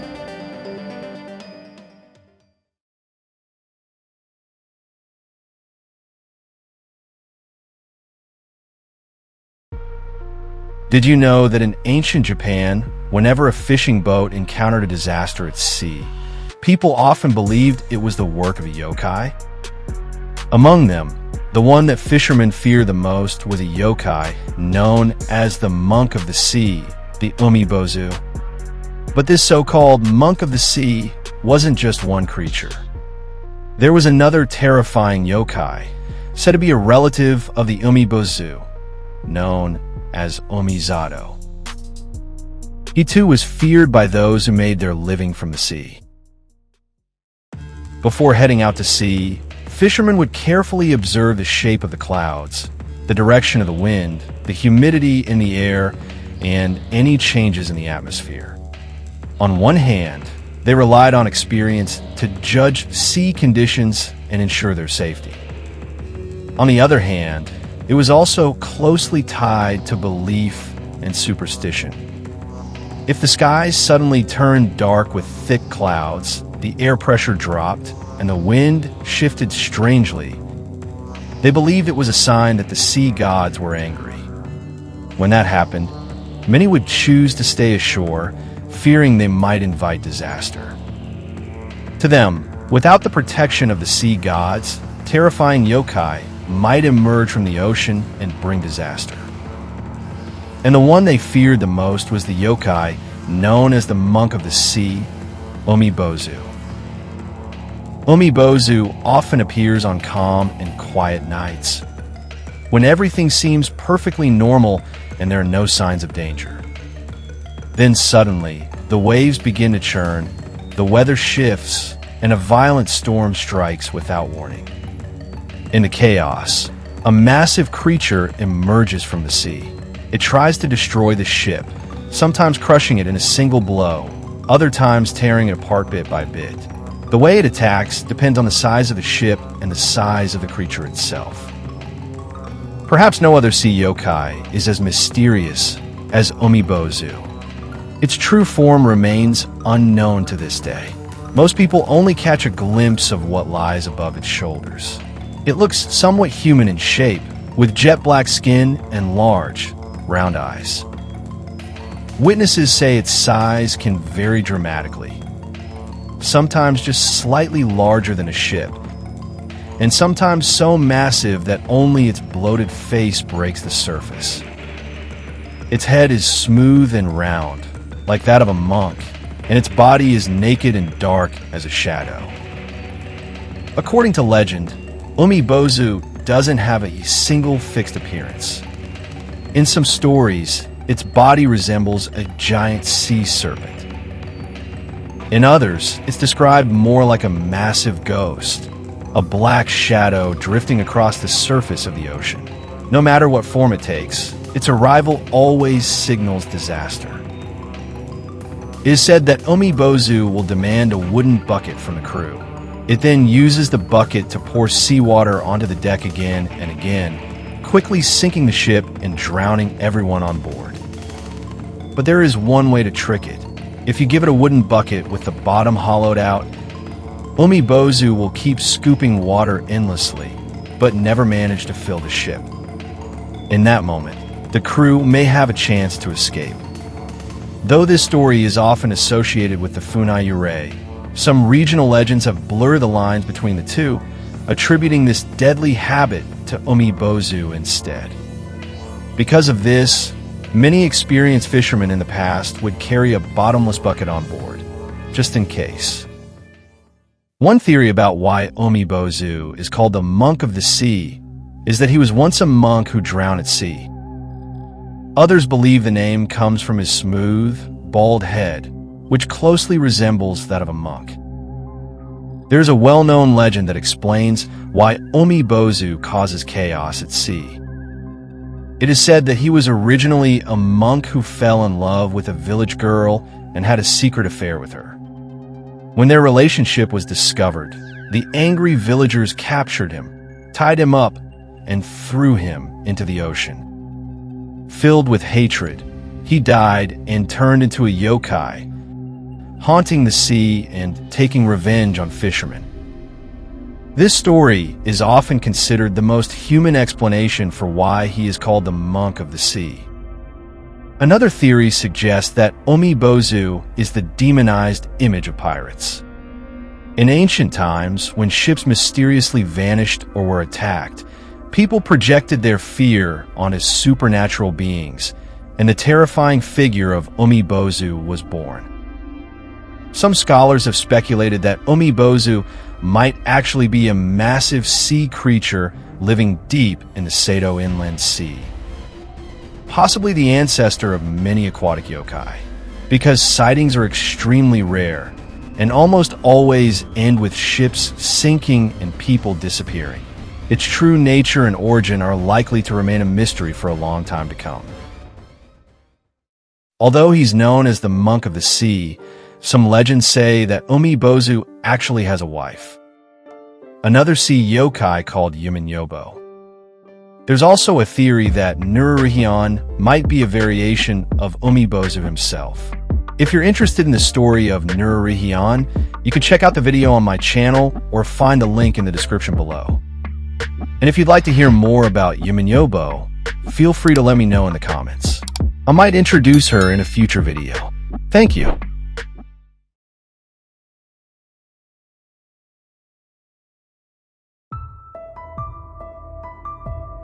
Omizato is a yokai from Japanese folklore, usually appearing at sea in the form of a blind monk carrying a biwa on his back. He is said to be enormous in size and can walk directly on the surface of the ocean. In some legends, Omizato is considered part of the Omibozu family of sea yokai, and sightings are especially common in the coastal areas of Sanraku. Very little is known about this mysterious creature. It is generally seen as harmless and does not actively disturb humans. Omizato first appeared in the Haki Yagyo Amaki, and post-war writings classified him as a common type of sea yokai. His typical appearance shows him standing calmly on the ocean, holding a staff in his right hand, with a biwa slung over his shoulder, like a silent musician drifting among the waves. However, some legends describe him as a dangerous presence. It is said that he plays beautiful music to lure ships closer, and when fishermen approach, he suddenly capsizes their boats, sometimes even swallowing entire vessels. This version of Omizato is often compared to the sirens from Western mythology. But there are also gentler versions of the legend. In some stories, if the crew treats him with politeness and humility, he does not harm them and simply disappears. In certain regions, he is even considered a benevolent yokai who helps lost ships find their way and protects fishermen during storms. Because records of ZATO are extremely scarce, our understanding of him remains full of uncertainty. Some believe he is a related yokai with a similar appearance to Umebozu, while others suggest that he was originally a fictional creature created by the Edo period ukiyo-e artist Toriyama Seiken for his illustrated scroll Gazu Hakiyagyo.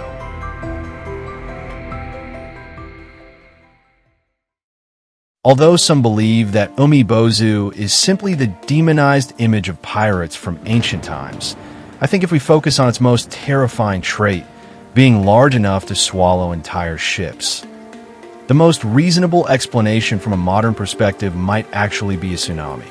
In the past, without scientific knowledge, it was natural for people to turn mysterious natural disasters into stories about yokai. After all, for the families of those who perished at sea, there was no one they could hold accountable, except a yokai. What do you think?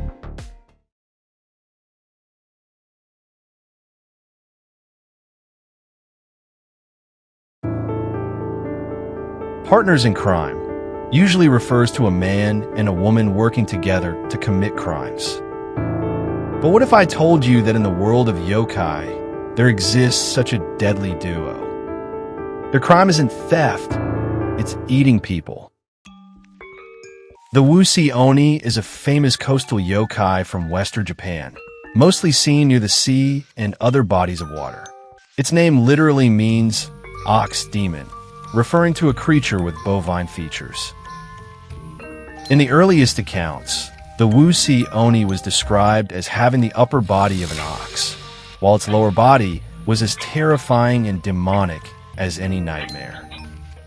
Over time, the most familiar depiction of the YUKI-ONNA gradually evolved into a creature with the head of an ox and the body of a spider.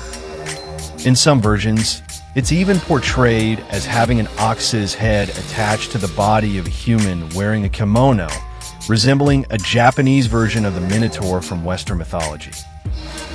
Despite their varying forms, YUKI-ONNA share some distinct traits.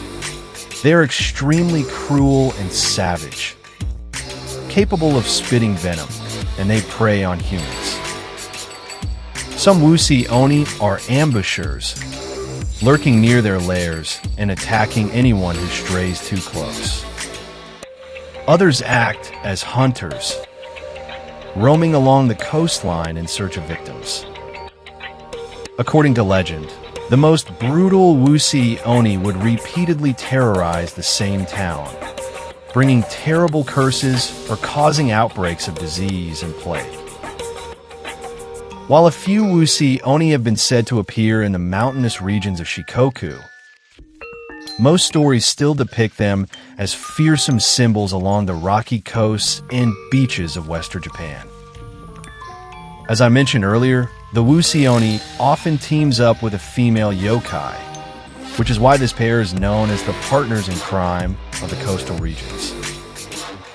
Along the northern coast of Kyushu and the western coast of Honshu, spider-bodied YUKI-ONNA frequently ally with yokai called the NURE-ONNA or the YUKI-ONNA. Hunting alone is difficult for the YUKI-ONNA. Once someone spots it, they're sure to run for their life. Although the NURE-ONNA and the YUKI-ONNA have slightly different ways of dealing with their prey. Both of these coastal yokai use their beauty to lure unsuspecting men toward the water. Once a victim takes the bait, the YUKI-ONNA strikes, biting them to death. The yokai duo then shares their prey, making them a terrifying presence that ancient fishermen along the coast dreaded. In Toriyama Seiken's Gazu Hakiyagyo, the YUKI-ONNA is depicted as a fearsome creature with the head of an ox and the body of a spider. This is also the version most widely known today. But no matter which version of the YUKI-ONNA you imagine, if you ever saw an ox's head slowly moving along the shoreline, you probably wouldn't dare get too close.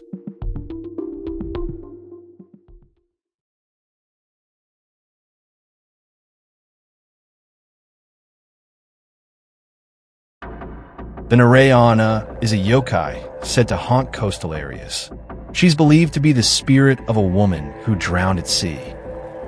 With a long, serpent-like lower body and the upper body of a beautiful woman with waist-length wet hair, she lures people in and devours them like they're her prey. Her serpent tail is said to stretch up to 330 meters. On certain nights, she rests on coastal rocks, showing only her upper body. She slowly combs her long, wind-blown hair waiting. Anyone who's captivated by her beauty and comes closer soon finds themselves caught. She lashes out with her hidden tail from the water, ensnaring anyone who gets too close. Then, she reveals her monstrous face, opening a terrifying maw and letting out a shriek that could pierce the ears. A forked, snake-like tongue shoots out as she drains her victim's blood in one swift move, before dragging them into the depths of the sea. NURE-ONNA doesn't care about gender. Anyone alone who gets too close is doomed. Some versions say she actually a relatively weak yokai, relying on the help of the YUKI-ONNA to catch her prey. Besides using her beauty to lure people, she may also carry a baby, pretending to need help to tempt kind-hearted passersby. Sadly, anyone who tries to assist usually ends up falling into the YUKI-ONNA grasp. By the way, the NURE-ONNA and another yokai called the YUKI-ONNA share many similarities.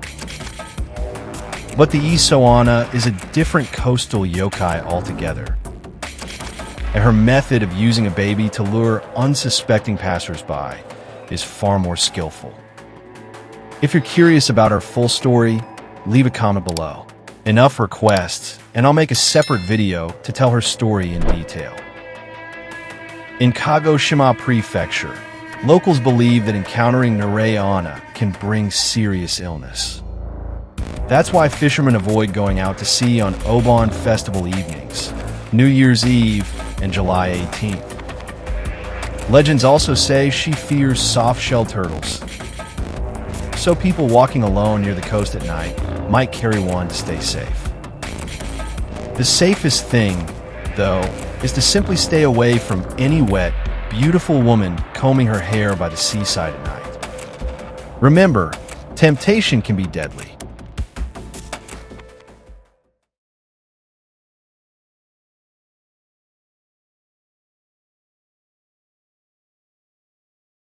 Did you know? In ancient Chinese legends, there was a man full of knowledge and overflowing with talent.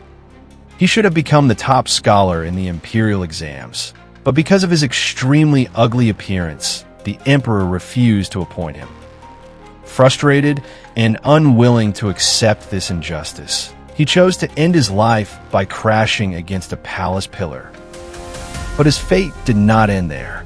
King Yama in the underworld was so moved by his loyalty and righteousness that he made him the master of ghosts, in charge of hunting demons. That man is ZHONG. ZHONG, also revered as the demon vanquishing lord, is a divine figure in Chinese mythology, specializing in capturing ghosts and suppressing demons. With a fierce and imposing appearance, he is widely acknowledged in folk tradition as the king of ghosts, believed to eliminate evil spirits and safeguard households. His image is commonly used as a protective talisman. His weapon of choice is the formidable seven-star sword. In traditional paintings and folklore, ZHONG is always depicted sternly facing demons with this mighty blade. It is more than just a sword. It is his ultimate weapon for vanquishing evil spirits and yokai. In addition to his sword, ZHONG is frequently depicted majestically riding a tiger in folk art. In Chinese culture, the tiger, revered as the king of all beasts, symbolizes ferocity, authority, and the power to ward off evil. By riding the tiger, ZHONG demonstrates not only his command over the fiercest forces, but also his divine role in suppressing demons and patrolling the realms between the living and the dead. The tiger thus stands as a powerful symbol of his status as the king of ghosts. ZHONG is often accompanied by bats. In the dark of night, these creatures are quick and agile, able to scout out lurking demons and guide ZHONG on his journeys, allowing him to move freely between the realms of yin and yang. In Chinese, the word for bat sounds the same as the word for blessing. So bats have long symbolized good fortune and peace. Because of this, the bats suggest that ZHONG not only vanquishes evil, but also brings protection and prosperity. Their sharp instincts and mysterious aura add a layer of auspiciousness and mystique to his already formidable presence. Also known as ZhongNarn, ZHONG is recorded in many ancient texts, such as the unofficial history of Tharn and the origin of things, as a native of ZhongNarn Mountain in Shanxi. These records provide clear and reliable accounts of his background and origins. His appearance is fierce, wide glaring eyes, a dark complexion, and a thick beard. Such a visage would frighten children and strike fear into wrongdoers. Despite his rugged exterior, he is loyal and righteous, with a strong-willed, fiery temperament. He values reason and never tolerates evil. According to the biography of ZHONG during the Wudar era of the Tharn dynasty, ZHONG was a diligent and exceptionally talented scholar determined to serve his country. He set out to travel to the capital and take the imperial examinations. However, coming from a poor family, he lacked the funds for the journey. Fortunately, his close friend from his hometown, Du Ping, generously provided financial support, allowing ZHONG to reach Chang'an and pursue his ambitions. With his exceptional talent, ZHONG excelled in the imperial examinations, achieving the top rank that should have made him the Zhuangyuan. However, during the final palace examination, the emperor, displeased with his ugly appearance, revoked his title, insisting that a Zhuangyuan must possess both talent and good looks. Faced with such blatant injustice, ZHONG was filled with anguish. In the silent court, overwhelmed by anger and despair, he chose to make a statement with his death, crashing against a palace pillar and dying on the spot. The emperor was shocked and deeply moved by ZHONG loyalty and righteousness. He ordered a grand burial with all the honors due to a Zhuangyuan. However, ZHONG story did not end there. After his death, it is said that his righteous spirit moved the heavens. There are two popular versions of how he became a deity. Some say it was King Yama, moved by his loyalty and righteousness, who appointed him as the celestial master in charge of hunting demons, hence his title as the King of Ghosts.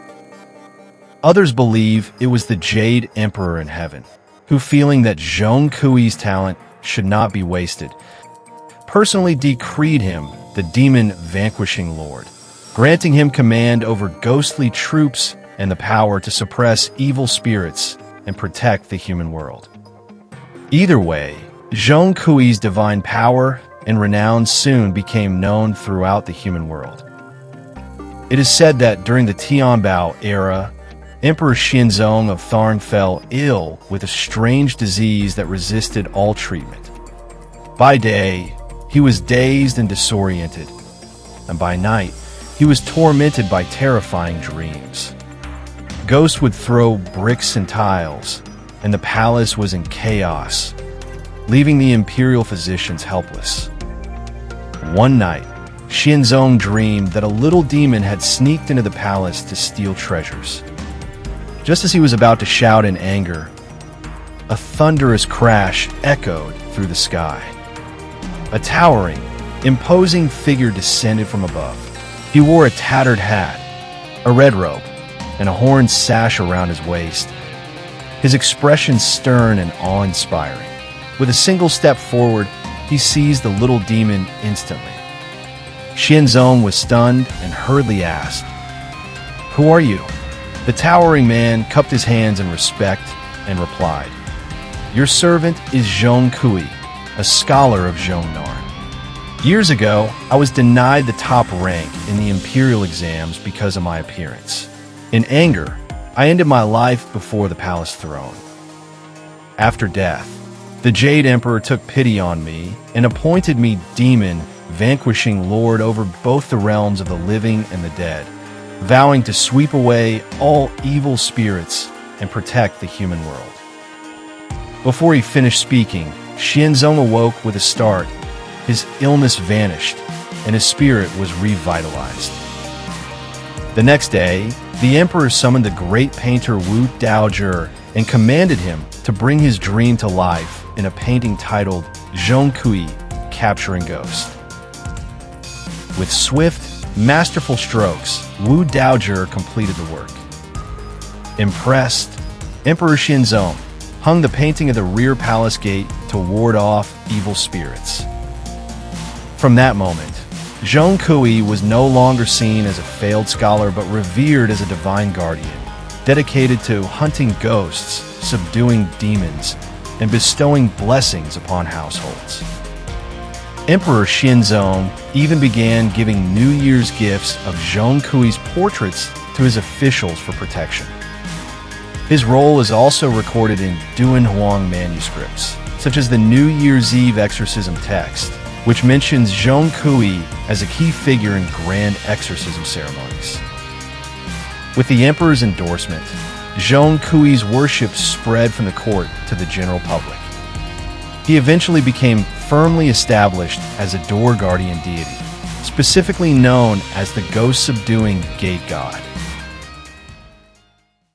Perhaps Zhong Kui's tale isn't as widely known as Sun Wukong's from Journey to the West, yet he remains one of Chinese folklore's most revered demon slayers. His loyalty and integrity show that even an ordinary person can rise to become a hero who guards the boundaries between heaven and earth. With the monumental success of Black Myth Wukong, we've seen how a classic epic can captivate the world all over again. Perhaps Black Myth Zhong Kui will bring this unique and formidable exorcist legend to life for players around the globe. Did you enjoy these yokai legends? If you like this video, don't forget to press the like button and share it with your friends. For more, you can check out my previous yokai collection or my yokai encyclopedia video on this channel. And finally, if you haven't already, please subscribe and hit the notification bell. I'll be bringing you more yokai stories in the future.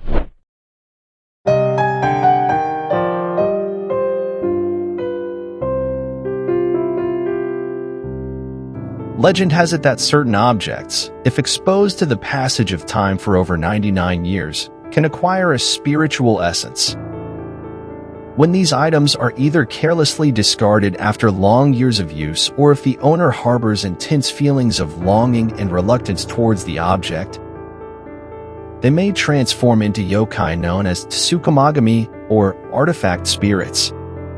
Not all of these yokai are necessarily malevolent, but they are not entirely harmless to humans either. Today, we will delve into the mysterious aspects of their existence.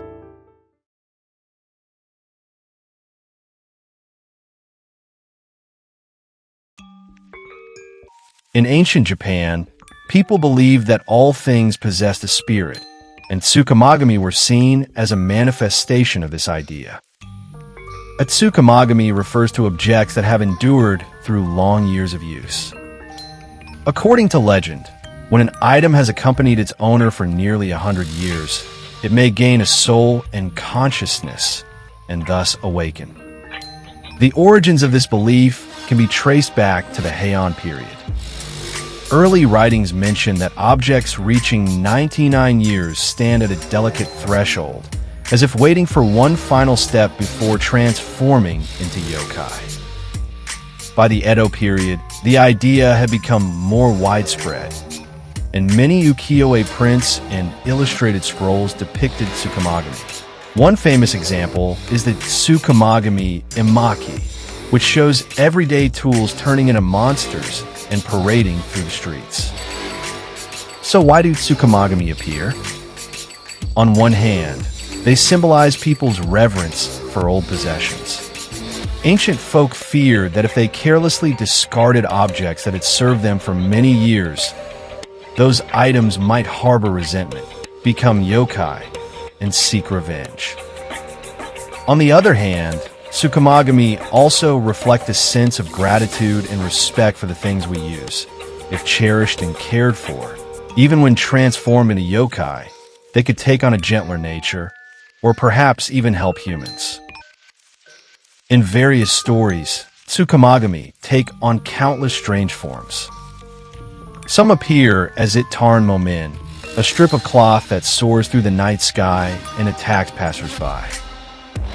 Others resemble the KASA OBAKE, an old umbrella with a single large eye and a long tongue. Its appearance both comical and unsettling. There is also the NURIKABE, which becomes an invisible wall blocking the path, leaving travelers confused and afraid. Although these tales sound eerie and frightening, they actually reflect the respect that people in ancient times held toward everyday objects. Even the most ordinary item, if used for many years, neglected, or burdened with too much emotion, could be imagined as gaining a will of its own. For this reason, people believe that everything, even simple tools, should be treated with respect.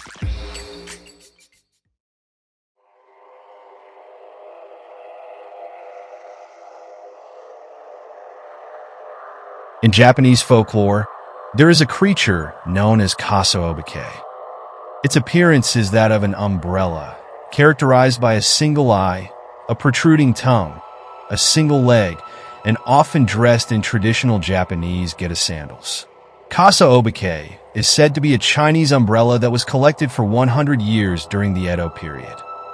This umbrella was exquisitely crafted with intricate and beautiful designs, revered as a work of art passed down through generations. Due to the continuous warfare among feudal lords during that turbulent era, the Chinese umbrella eventually faced the fate of abandonment. Absorbing the essence of countless nights and days over more than a century, it transformed into a yokai known as KASA OBAKE.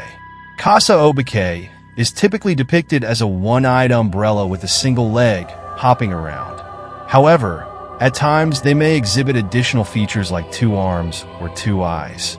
Their personality is mischievous, as these yokai beings delight in appearing on rainy nights and playfully engaging with solitary pedestrians.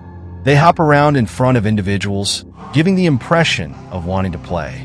Most ordinary people would flee upon encountering such a creature, but some bolder individuals might choose to engage in playful interaction with this yokai. After playing with KASA OBAKE on a rainy night, if satisfied, KASA OBAKE might generously offer itself for the person to use as an umbrella. While it is feasible to use KASA OBAKE as an umbrella, one would hope for calm weather at this point. Otherwise, both KASA OBAKE and the user might be blown into the sky by a strong wind, disappearing without a trace, never to be seen again.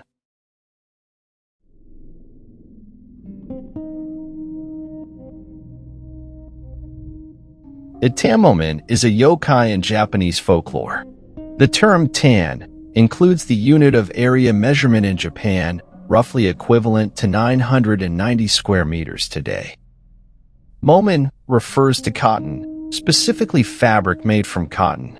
The overall appearance of the yokai, MOMEN, is that of a long strip of cotton cloth, often depicted as a white, supernatural being. Legend has it that whenever someone walks alone at night, MOMEN has the chance to appear. It entwines around people's necks, covering their faces, causing them to suffocate and perish.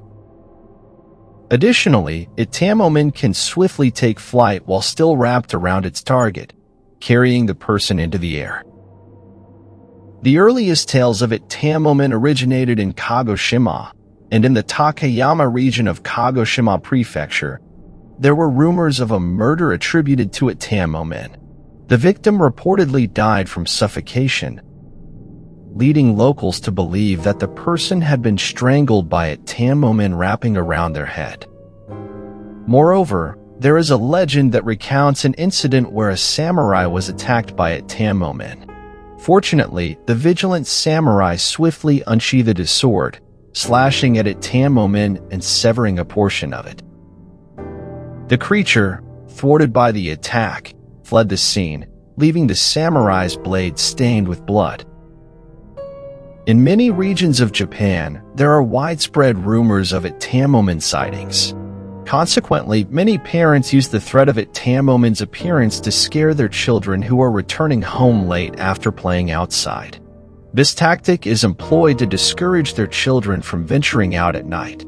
As for the existence of ITTAN as a real yokai, we have no way to verify.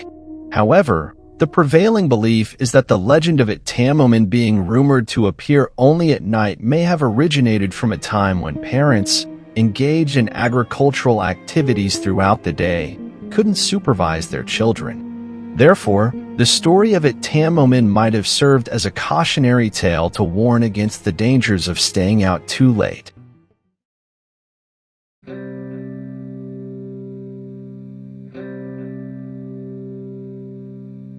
NURIKABE is a yokai passed down in the northern part of Kyushu, Japan. According to legend, when a traveler walks the streets at night, an invisible wall suddenly appears, blocking their path. Even if one attempts to pass through the wall, it continues to move left and right, preventing the traveler from advancing. This yokai named NURIKABE translates to plaster wall. It manifests as an unseen wall, obstructing or misleading travelers during their nocturnal journeys.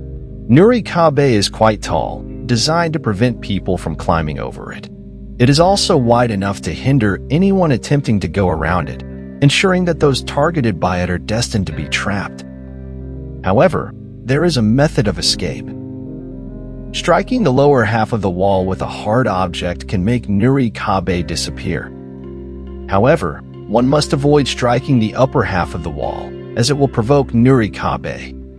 In this enraged state, it will open its red eyes and collapses, crushing the person who struck it. The reason why NURIKABE plays tricks on travelers is said to be because it originates from a transformed tanuki, a raccoon. In ancient Japan, people believed that tanuki could shapeshift by placing a leaf on their forehead, allowing them to take on various forms. NURIKABE is considered to be one of these transformations. Tanuki are known for their mischievous nature, and it's not hard to imagine that even after transforming into NURIKABE, they would continue to play tricks on travelers.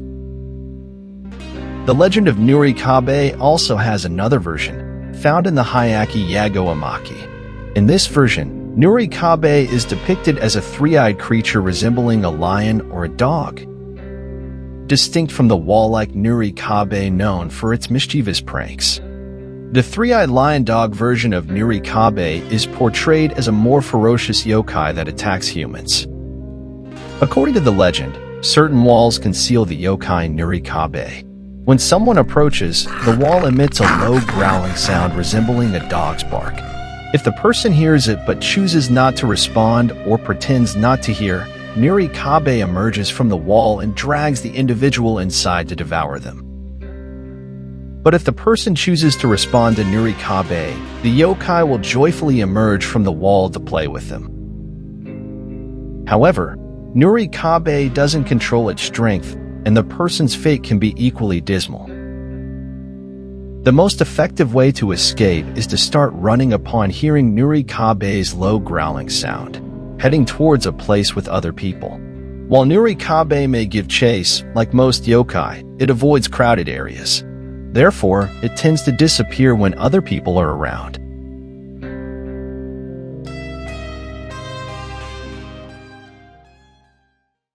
After reading the 3 stories above, I wonder if you've noticed a common theme?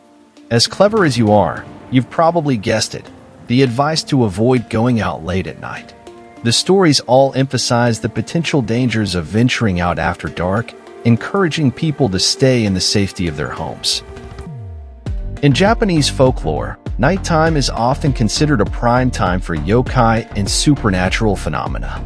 So, it's indeed a wise suggestion to stay indoors, watch my videos, and get some rest early when the night is deep.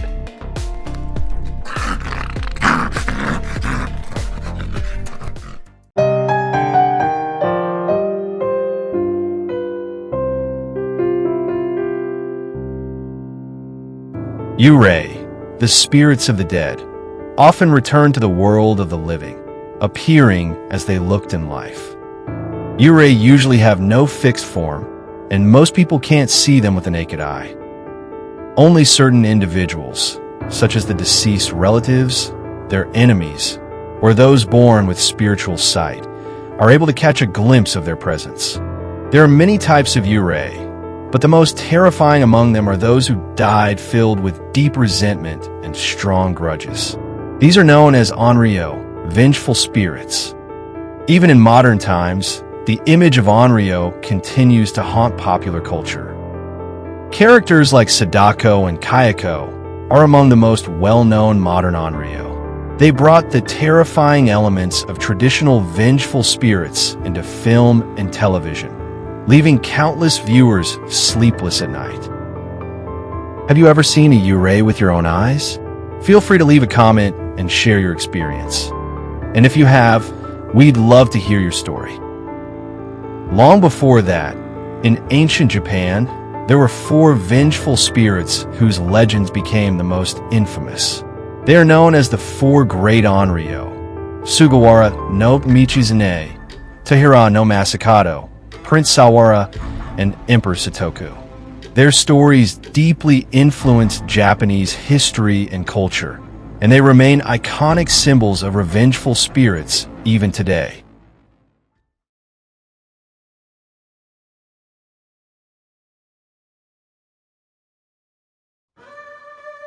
Among all types of spirits, ONRYO are undoubtedly the most terrifying.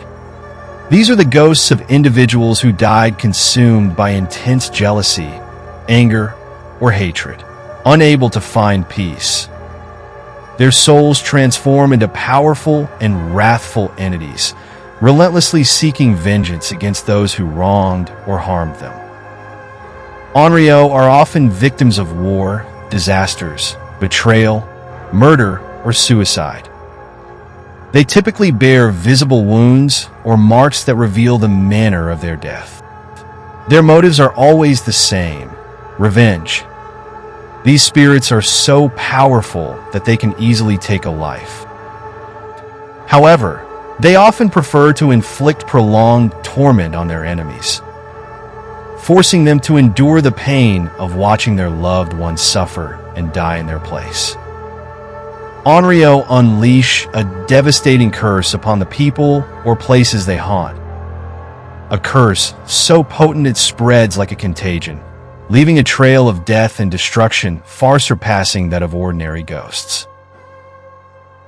Unlike other spirits, ONRYO make no distinction in their victims. Their sole desire is to destroy indiscriminately. Furthermore, their vengeance is insatiable.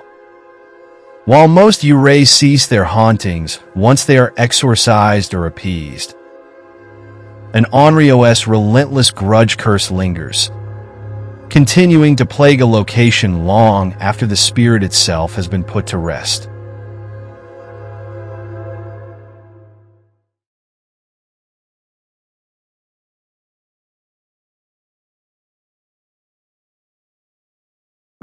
In the legends of ONRYO, the most famous are the 4 Great ONRYO of ancient Japan: Sugawara no Michizune, Taira no Masakado, Prince Sawara, and Emperor Setoku.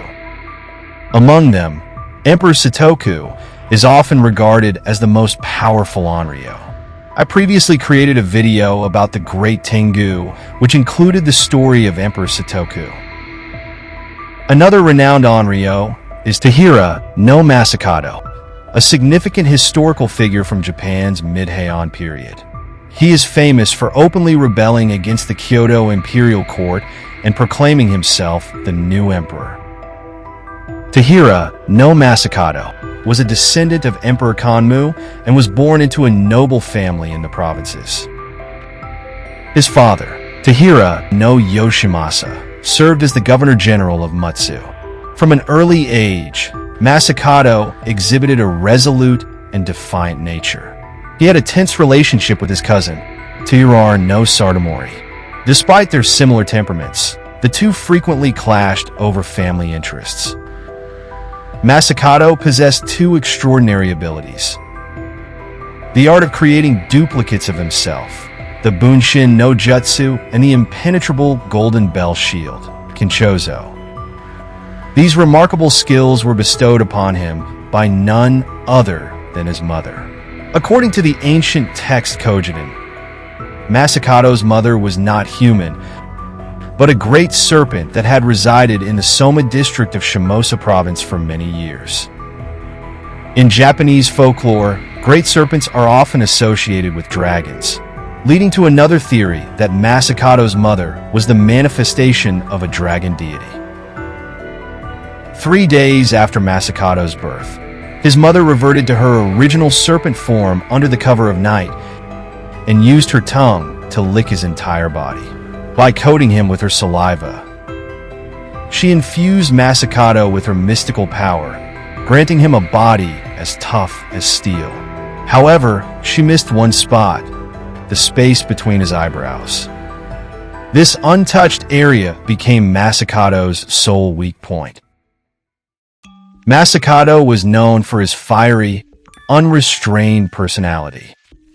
He was fearless, showing no reverence for gods or spirits. Due to disputes over land and power, Masakado frequently clashed with family members and local warlords. One notable conflict arose within his own family, leading to a war against the Minamoto clan. In this conflict, Masakado killed his uncle, triggering even greater strife. Although subsequent family-led coalitions failed to defeat Masakado, they pushed him to establish his own power base in the region. In 939, Masakado officially raised his banner in rebellion. He swiftly captured the provincial capitals of Hitachi, Shimizuke, and Kozuke, seizing government seals and taking provincial governors captive. Following his string of victories, he declared himself the new emperor, aiming to establish a regime independent of the Kyoto court. This bold act of defiance alarmed the imperial government, prompting them to dispatch troops to suppress his rebellion. The final battle took place at Mount Kita, where Masakado faced the combined forces of his cousin Taira no Satomori and Fujiwara no Hidesato. Satomori devised a strategy to counter Masakado's Bunshin no Jutsu. Exploiting the fatal vulnerability on Masakado's brow, the Allied forces launched a relentless assault. Masakado was ultimately struck by a volley of arrows, directly hitting his weak spot, and perished on the battlefield. After his death, Satomori beheaded Masakado and sent his severed head to Kyoto as a public display. This marked the end of the short-lived Masakado rebellion. But Masakado's story lived on, becoming a timeless legend in Japanese folklore. Although Satomori won the war, strange events began to unfold. First, the traitor who betrayed Masakado, Kikyo-mai, suddenly died a mysterious and violent death. Then came alarming news from the soldiers guarding Masakado's body. His corpse had mysteriously vanished without a trace. When Satomori and Hidesato rushed to inspect Masakado's severed head displayed for public warning, the head suddenly opened its eyes and let out a chilling laugh aimed directly at the two men. Soldiers who had participated in the campaign began falling ill for no apparent reason. Alarmed by these ominous events, Satomori ordered Masakado's head to be swiftly transported to Kyoto to present it to Emperor Suzuka. Following his suggestion, the head was hung prominently near the Royal Proclamation Board in Kyoto's Eastern Market, serving as a grim warning to those who might dare defy the emperor. This marked the first recorded instance in Japanese history of a severed head being displayed publicly as a deterrent. A few days after Masakado's head was displayed, something extraordinary occurred. On a bustling day with crowds of passers-by, the severed head suddenly let out a thunderous roar. It then rose into the air and flew eastward toward the Bundor region, leaving the stunned crowd in shock. According to legend, the head was seeking to reunite with its body, which lay in the eastern lands. If you enjoyed this video, please give it a like by pressing the like button, and if you haven't subscribed yet, consider hitting that subscribe button. It's completely free. Eventually, Masakado's head fell near Torigoe in Musashi Province. Local officials, in an effort to pacify his restless spirit, built a shrine known as Masakado Kobazuka. Today, this mound remains a well-known site in Otemachi, Chiyoda Ward, Tokyo. The strange phenomena and mysterious events surrounding Masakado's defiance and death earned him the title of one of Japan's 4 great onryo, demonstrating the fearsome power of vengeful spirits. Throughout history, numerous attempts to relocate or destroy Masakado's burial mound have reportedly resulted in mysterious incidents or disasters, such as earthquakes and outbreaks of illness. This has imbued the site with an air of mystery and an almost untouchable status. Whether you believe it or not, Masakado's mound has stood as a silent witness to 1,000 years of history and legend. It is not merely a grave, but a symbol of humanity's respect of history, vengeful spirits, and the unknown. So, what do you think? Could the vengeful spirit of TAIRA no Masakado truly exist?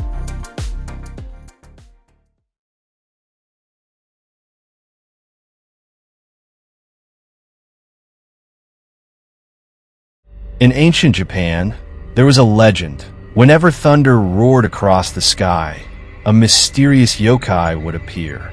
It would ride lightning down to the earth in an instant, bringing chaos wherever it landed. They say this yokai had a master, the god of thunder.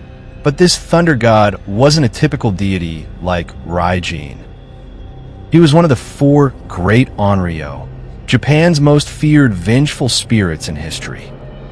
The yokai is known as RAIJU, the thunder beast, and its master, the one still feared to this day, Sugawara no Michizane. RAIJU is one of the most famous and feared supernatural creatures in Japanese folklore. It is a yokai said to be formed from lightning, taking the shape of an animal. With long, sharp claws and a fierce, terrifying face.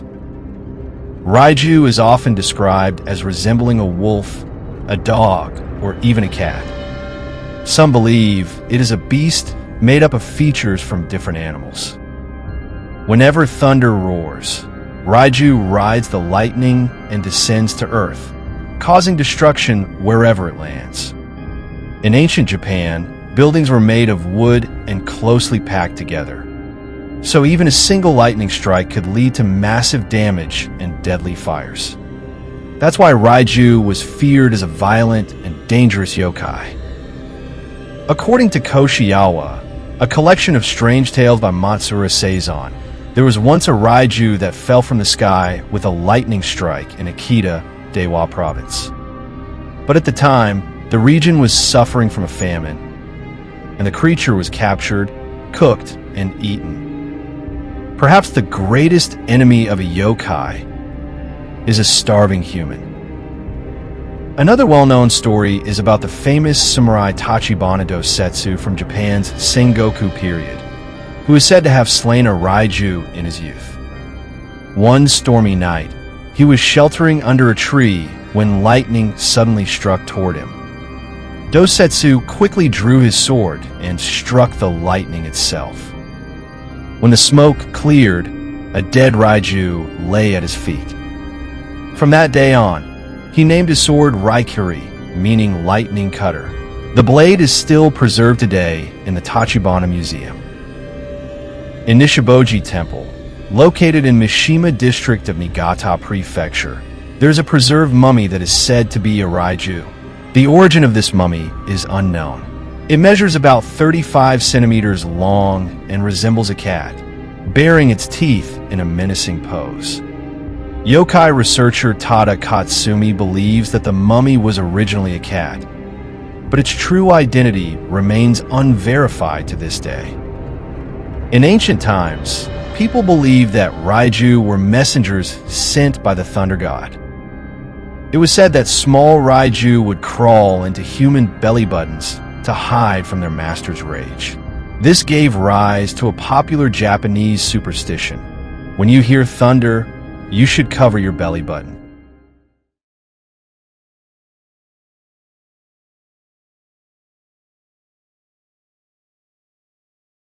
In Shinto and Japanese folk beliefs, the thunder god is a deity who rules over lightning and thunder.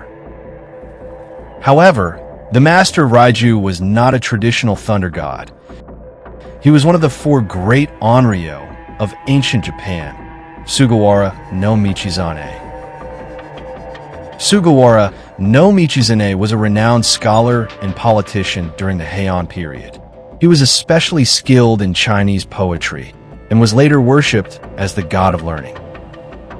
Shrines dedicated to him, known as Tenmarngu, can be found all over Japan. During exam season, many students visit Tenmarngu shrines to pray for success and purchase a small cloth charm called omamori to bring good luck on their tests. Sugawara no Michizane was a genius during his lifetime. He entered government service at a young age and quickly earned the favor of Emperor Wuda. In just a few years, he was promoted to a high-ranking position, Wudaijin, or Minister of the Right. At the time, most high-ranking officials in the imperial court came from the Fujiwara clan, one of the dominant aristocratic families. Michizane, on the other hand, came from a scholarly family with an uncommon surname.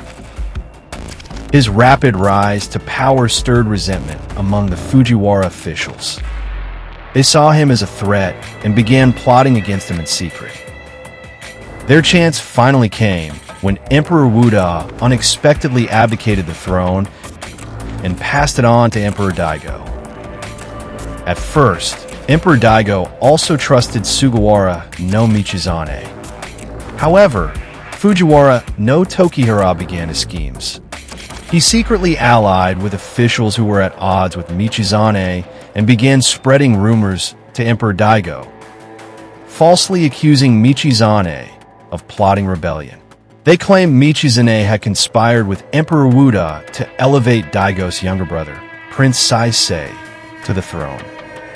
The young Emperor Daigo was terrified and, in his panic, handed full authority over to Tokihira for dealing with Michizane. Unaware of his alleged crime, Michizane was arrested overnight by the Imperial Guard, stripped of his rank, and exiled to Darzaifu in Kyushu. His entire family was forbidden to accompany him, and they were forcibly expelled from the capital, left to wander, their fate unknown. While exiled in Darzaifu, Michizane never understood what grave crime he had committed to deserve such a fate. Separated from his family, who were scattered across the land, he died in despair at the age of 59 in Darzaifu. After Michizane's death, his restless spirit traveled to Onryō Temple in Mount Hiei. An old monk on the mountain encountered him, and Michizane revealed that he would return to Heian-kyo to seek revenge. He told the monk not to stand in his way. Upon seeing Michizane's spirit, the monk instantly knew he had transformed into an Onryo. From that day on, strange omens began to appear in Heian-kyo. The Fuso Ryaki record a series of disastrous phenomena. Earthquakes, lightning strikes, droughts, and plagues, all happening one after another.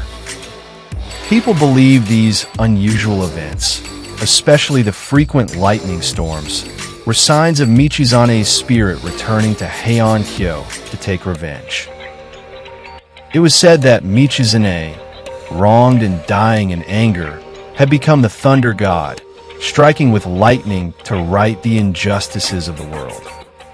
And the RAIJU, the thunder beast, was his messenger, sent to punish the wicked. One day, during a court assembly, a bolt of lightning suddenly struck from the sky, hitting the roof of the Seiyoden in the imperial palace with a deafening roar. Emperor Daigo and all the courtiers were thrown into panic. Many of them cried out in horror, "Michizane has returned. Michizane is here for revenge." From that point on, the officials who had taken part in framing Sugawara no Michizane began to suffer one by one. Some were struck dead by lightning while traveling. Others died suddenly for no reason, their deaths gruesome and terrifying. These strange events sparked widespread fear in the court. Even a mastermind, Fujiwara no Tokihira, was overwhelmed with dread. Thunderstorms continued to rage through Heian-kyo, and the fear eventually broke Tokihira's spirit. He fell ill and died a year later. Just when everyone thought that Sugawara no Michizane's vengeance had ended with the death of Fujiwara no Tokihira, yet another strange event occurred. 10 years later, Michizane's wrath resurfaced again. Prince Yasuakura, son of Emperor Daigo and Tokihira's sister, also Tokihira's chosen successor to the throne, died suddenly at the young age of 21. At the time, the sky was once again filled with thunder day after day, which the people believed to be undeniable proof of Michizane's vengeful spirit returning once more. The court finally realized how serious the situation had become. A grand purification ritual called Ohare was held in front of the Kenrei Gate inside the imperial palace to appease his spirit. At the same time, 2 imperial decrees were issued, one to restore Michizane's title of Minister of the Right, and another to officially nullify his exile. However, his anger had not been soothed. 2 years later, Prince Yasuakura's only son, Prince Korizane, died prematurely at the age of 5. With that, Yasuakura's bloodline came to a complete end. Emperor Daigo, devastated by all these losses, fell ill. His health deteriorated day by day, until he finally passed away on his imperial bed. After his death, Emperor Suzaku ascended the throne. This emperor, interestingly, had a deep connection to another famous great ONRYO, TAIRA no MASAKADO. Emperor Suzaku ordered the construction of the Tenmargu Shrine to enshrine Sugawara no Michizane, and posthumously honored him as the god of learning and the god of thunder. Because of this, Michizane's spirit was finally at peace. The once terrifying ONRYO, who had plunged Mid-Heian Kyoto into fear for nearly a century, was no longer seen as a monster, but revered as a deity. Today, countless students visit Tenmargu shrines every year, praying for academic success and passing exams. And the spirit they worship is the very same thunder god who once returned to seek vengeance. Sometimes, the line between a god and a yokai is thinner than we think.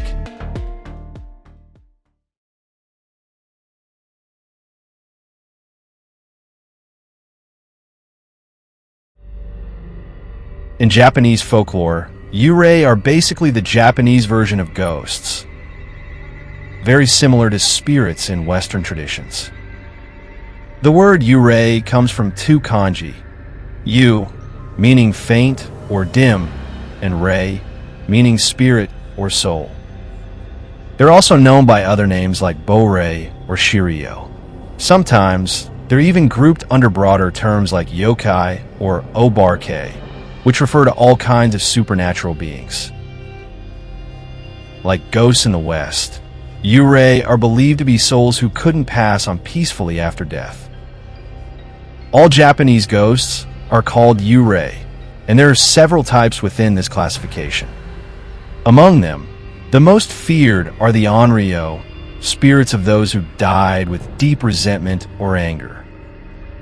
These vengeful spirits were believed to cause disasters, illness, and political turmoil, even after death. However, within the ONRYO legends, there is an even more unique type, the Goryo. Goryo are not just angry spirits. They were once noble figures or high-ranking officials who died tragically, often as victims of false accusations, exile, or political betrayal. Due to their social status and the perceived injustice of their deaths, people believe that the wrath of these spirits could bring large-scale calamities, such as plagues, famines, or even earthquakes. Since ghosts could not be destroyed, the only way to end their vengeful anger was to transform them into peaceful and benevolent spirits. To prevent such disasters, communities would build shrines and hold special rituals, often with the help of priests and onmyoji, to appease the Goryo and turn them from dangerous spirits into protective deities. This practice became known as Goryo Shinko, the belief in and worship of Goryo. An early figure often seen as the origin of Goryo Shinko is Fujiwara no Hirotsugu. He's said to be the first officially recorded case in Japanese history involving this belief. Fujiwara no Hirotsugu was a nobleman during the Nara period. Branded a traitor amid political turmoil, he was exiled and eventually executed in Dazaifu. But soon after his death, a series of disasters and strange occurrences struck the capital. People began to suspect that Hirotsugu had returned as an onryo, seeking revenge against the state. In response, the imperial court performed the first official Goryo pacification ritual, hoping to appease his angry spirit and transform him into a guardian deity. This marked the formal beginning of Goryo Shinko, which would go on to become a lasting and unique spiritual tradition in Japan. Although Fujiwara no Hirotsugu isn't one of the four great onryo, his life story is filled with drama and mystery.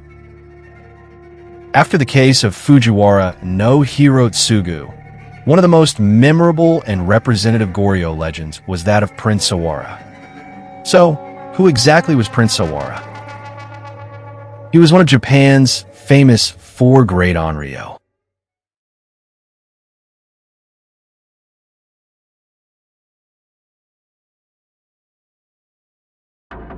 Toward the end of the Nara period, power struggles within the imperial family grew increasingly intense.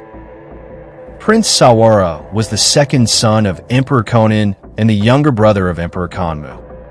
He had been appointed crown prince and was once destined to become the next emperor. But fate was not kind to this noble-born prince. Shortly after Emperor Kanmu ascended the throne, the court was shaken by a major political incident. The assassination of Fujiwara no Tanetsugu, a top official serving in Dazaifu. During the investigation, suspicion unexpectedly fell on Prince Sawara. Some believed he had conspired with nobles opposed to Emperor Kanmu in a plot to seize the throne. Though there was no solid evidence, Prince Sawara was stripped of his title overnight, demoted to commoner status, and exiled to Dazaifu in Kyushu. On the long journey into exile, he was forced to walk barefoot, enduring humiliation, hunger, and overwhelming injustice. Eventually, Prince Sawara chose to protest through a hunger strike, and died in bitter grief before reaching his destination. However, things didn't end there. After Prince Sawara's death, a series of strange disasters and ominous events struck the capital one after another. The construction of Emperor Kanmu's new capital, Nagaoka-kyo, was plagued by constant setbacks, accidents, floods, and repeated misfortunes. The empress died young. The crown prince passed away, and a dark shadow loomed over the imperial family. Even Emperor Kanmu himself was haunted by nightmares of evil spirits, his mind tormented and restless. Whispers began to spread throughout the court and among the people. Could these disasters be the work of Prince Sawara's vengeful spirit? Eventually, even Emperor Kanmu began to waver. He started to wonder, had he wrongly condemned his own brother and brought divine punishment upon himself? In an effort to calm the restless spirit and end the calamities, the court officially restored Prince Sawara's royal title and reburied his remains with full honors befitting a member of the imperial family. A Goryo shrine was established in Kyoto specifically to enshrine Prince Sawara, and purification rituals were held to appease his soul. This is believed to be the origin of the Kami Goryo Shrine and Shimo Goryo Shrine. But perhaps the most dramatic event of all was the relocation of the capital itself. Because of the never-ending misfortunes in Nagaoka-kyo, Emperor Kanmu ultimately abandoned the entire city and moved the imperial capital to what is now Kyoto, Heian-kyo. This was not just a political decision. It was also a spiritual attempt to escape the curse of a vengeful spirit. The name Heian, meaning peace and tranquility, reflected the emperor's deep longing for safety and harmony. From that point on, Prince Sawara became one of the most iconic figures in Goryo Shinko. His tragic story came to symbolize the souls of noblemen crushed by injustice. Souls that, even in death, could strike back at the centers of power. Through him, ONRYO were no longer just characters from folklore. They became a political reality the imperial court could no longer ignore. The four great ONRYO, Sugawara no Michizune, TAIRA no Masakado, Emperor Setoku, and Prince Sawara, are among the most famous tragic figures in Japanese history. Each met their end through political strife, false accusations, or betrayal, and each was believed to return as a vengeful spirit with the power to curse the nation. Over time, their stories moved beyond myth and legend to become part of Japan's cultural fabric, deeply influencing Goryo Shinko, shaping historical narratives, and even altering the course of society itself.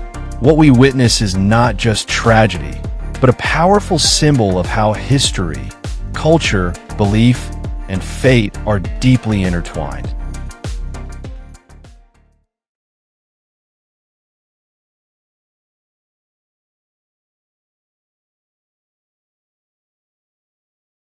The Tengu is one of the most renowned yokai in Japan, with a wide variety of types, including the small Tengu, crow Tengu, leaf Tengu, and female Tengu, among others.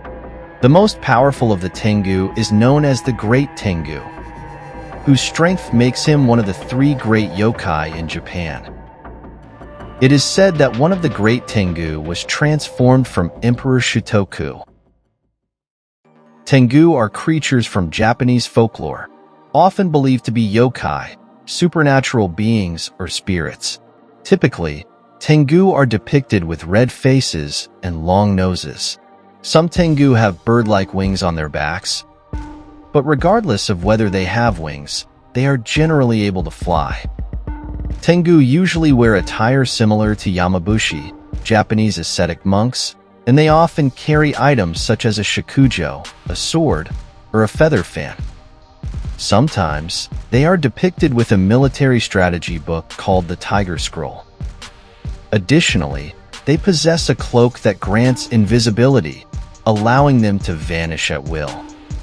Tengu are characterized by an overbearing and arrogant demeanor. They usually reside deep within forests, places that ordinary people dare not approach. The earliest record of Tengu in Japan is found in the Nihon Shoki. It describes a monk hearing strange noises in the sky, followed by something swiftly flying overhead like a shooting star. The term Tengu was first used in the text to describe what the monk saw, and people at the time imagined it to have the appearance of a hawk. During the Heian period, the Kanjaka Monogatari further documented that Tengu could transform into the images of Buddha, monks, and saints, or possess human beings. The Classic of Mountains and Seas, a pre-Qin ancient Chinese book, carries tales about mythical creatures such as Tengu, also known as Tiango in China. However, the depiction of Tengu in this book significantly differs from its Japanese counterpart. Unlike the humanoid Tengu of Japan, the Chinese Tengu is portrayed as a creature resembling a dog. The most famous narrative about Tengu in the Classic of Mountains and Seas is its act of devouring the sun. This story has given rise to the popular Chinese phrase Tiango eating the sun, which is used to describe a solar eclipse. In Japan, Tengu were also known as Tenko due to their appearance. Up until the Heian period, the image of Japanese Tengu resembled that described in the Classic of Mountains and Seas. In the late medieval period, the Tengu's image shifted from that of a hawk to the long-nosed Tengu. The long nose symbolized an arrogant and haughty attitude, as Tengu were considered embodiments of arrogance. Their long noses were seen as a symbol of this arrogance. At that time, saying, "I want to become a Tengu," implied that one had become proud. From the medieval period onward, Tengu were called great demons and the like because they had fallen into the Tengu path. As a result, they were considered immortal and capable of displaying various skills like immortals.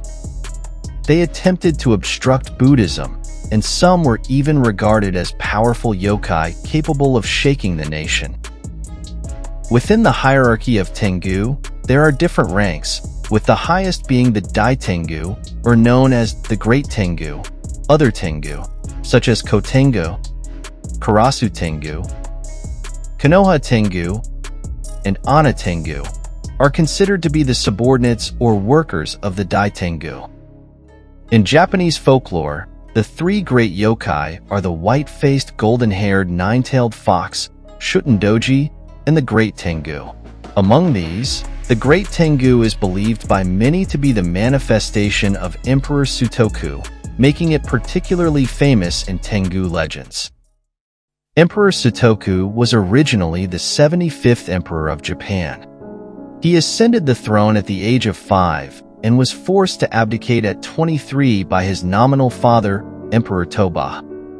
The throne then passed to Emperor Kono, the son of Emperor Toba and Tomomono. After Emperor Kono's death, the throne was taken by Emperor Go-Shirakawa, shattering Sutoku's dream of regaining power once again. Displeased with Emperor Toba, Emperor Sutoku allied with Minister Fujiwara no Yorinaga and others to initiate the Hagen Rebellion. After their defeat, Sutoku was exiled to Sanuki. In exile, he repeatedly expressed remorse to the court, but his fervent appeals failed to move Emperor Go-Shirakawa and his supporters. Sutoku spent a considerable amount of time transcribing 5 volumes of the Mahayana Sutras. Some say he wrote them in his own blood and sent them to Kyoto, only to be met with rejection. Deeply humiliated, Emperor Sutoku was filled with resentment. He bit his finger and wrote on the returned sutras, "I vow to become the great demon king of Japan, to disrupt the nation, to make commoners into emperors and emperors into commoners." After that, he refused food and water, succumbing to his anger and dying in anguish. Upon his death, Emperor Sutoku transformed into the fearsome Great Tengu, bringing calamities to Kyoto. The Great Fire of Ongan nearly burned down a third of the city. Influential figures like Rokujin and Kujo-in, close to Emperor Go-Shirakawa, died one after another, and the Enryakuji warrior monks stormed the imperial palace with demands. These events were all attributed to the vengeful spirit of Emperor Sutoku. More significantly, a few years later, the Taira and Minamoto clans engaged in a fierce power struggle. For the next several centuries, the samurai class, through the shogunate, became the de facto rulers, while the imperial family was reduced to political puppets. It seemed that Emperor Sutoku's curse to make commoners into emperors and emperors into commoners had truly come to pass. The Great Tengu, believed to be the transformed spirit of Emperor Sutoku, is hailed as one of the three great yokai in Japanese folklore. Emperor Sutoku himself, along with Sugawara no Mishizane, Taira no Masakado, and Prince Sawara, is known as one of the four great vengeful spirits of ancient Japan. The appearance of the Great Tengu is usually accompanied by catastrophic disasters, symbolizing the downfall of the nation. After a series of calamities, people feared the Great Tengu, believed to be the transformed spirit of Emperor Sutoku. To appease his wrath, the court posthumously conferred a title upon him. However, historical records suggest that Emperor Sutoku continued to lead other Tengu to wreak havoc on the human world. It wasn't until 1868, during Emperor Meiji's enthronement ceremony, that an envoy was sent to Sanuki to bring Emperor Sutoku's spirit back to Kyoto and enshrine it at the site of the former Shiramane shrine. This finally pacified his vengeful spirit. Today, Emperor Sutoku is revered as a protective deity of Shikoku. The story of the Great Tengu is a significant element of Japanese culture, representing more than just a mythical creature. It serves as a profound reflection on power, arrogance, and revenge. Numerous works featuring Tengu continue to emerge, and this legendary figure, existing between god and demon, will be passed down through generations. Let's hope the Tengu himself doesn't appear, for his presence inevitably brings disaster. If you enjoy my channel, please help by hitting the subscribe button and turning on the notification bell so you won't miss my upcoming videos. Thank you for watching until the end, and I'll see you next time.